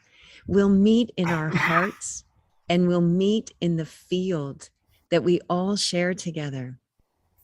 So if you're looking for something to commit to over this spring and summer time, that's really going to support you to live the life you came to live, to really be able to stabilize in a heart-centered place in the face of whatever you're facing, to begin to really express the unique gift that you're here to give at this amazing and precarious moment that we are in right now, then come and participate in this 3-month retreat. And together in a safe harbor of like-hearted community, we can deepen our own cultivation practice and come into greater health and well-being with greater hope and resilience, and with some real joy to be able to express our unique creativity in community for the good of the whole. Islands of coherence for the good of the whole in a unified field of love. So come and check out the retreat. There's a link right down below, and we hope you'll join us. It's really time. It's really time to come together and support each other to put this purpose first.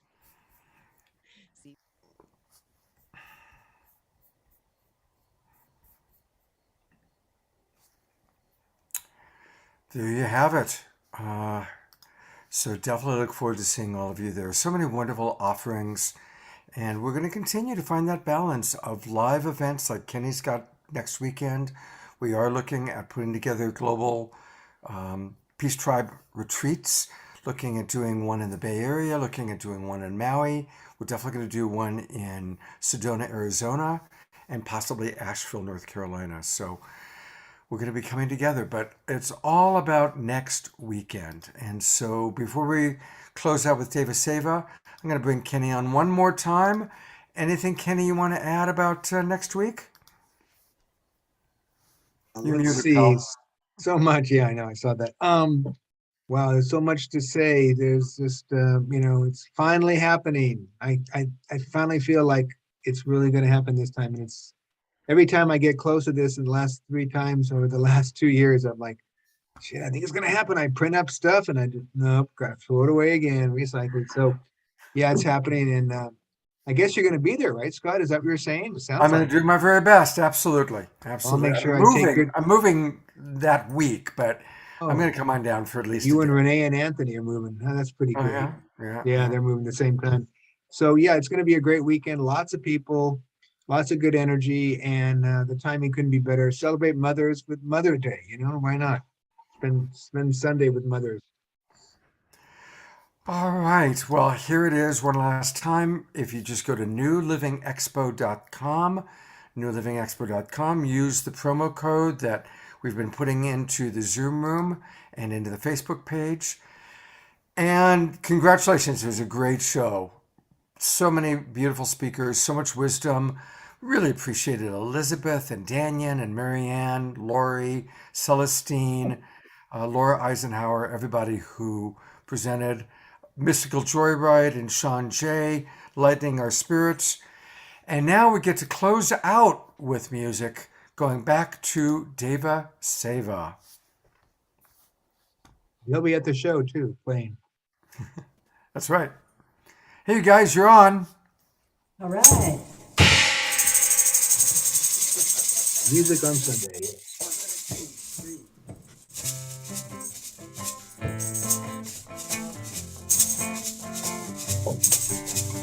Loving is a beautiful thing. Dance with the fall in love. Loving is a beautiful feeling. Dance till you fall in love. Disappear in this song till the dancer is gone, and till only the dance remains. Loving is a beautiful feeling. Dance till you fall in love. Loving is a beautiful feeling. Dance till you fall in love. Disappear in this song till the dancer is gone, and till only the dance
hands I lay my spirit. Into your hands I lay my life.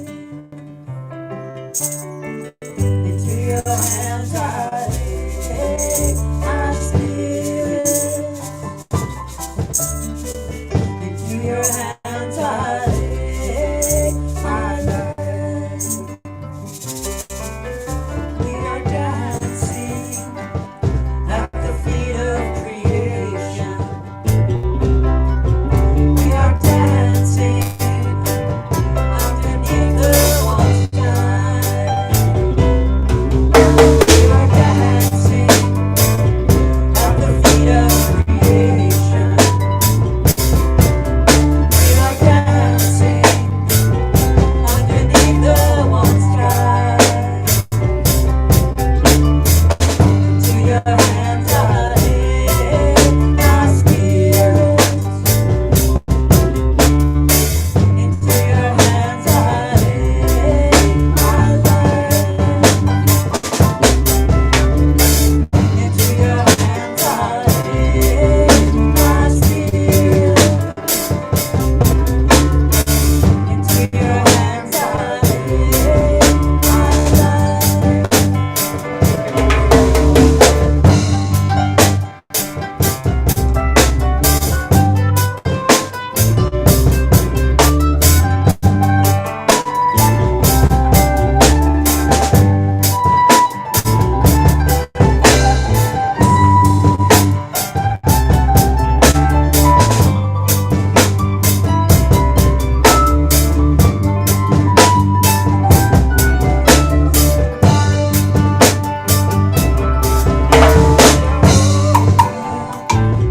To our heart's call, to the one heart that is melting us all. We are open to our heart's call,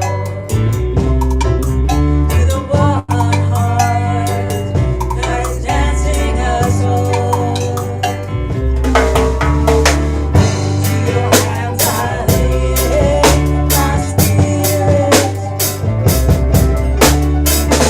To your hands I lay my life. To your hands I lay my spirit. To your hands I lay my life.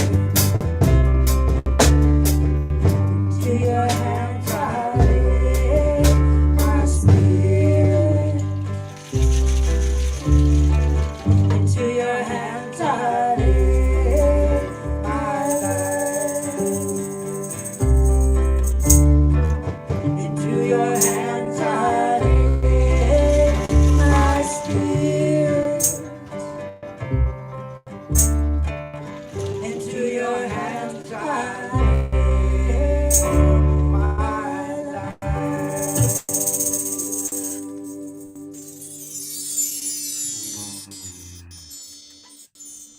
What a beautiful closing message for a beautiful night. Deva Seva will be playing live at the New Living Expo next weekend, and look forward to seeing Celestine and Kenny and Deva Seva and all the amazing presenters that we saw, and hopefully a lot of you watching. And I'll see all of you hopefully tomorrow morning, 10 a.m. for the Sacred Sunday Show. Thanks again, Kenny. Thank you, everybody, and we'll see you tomorrow.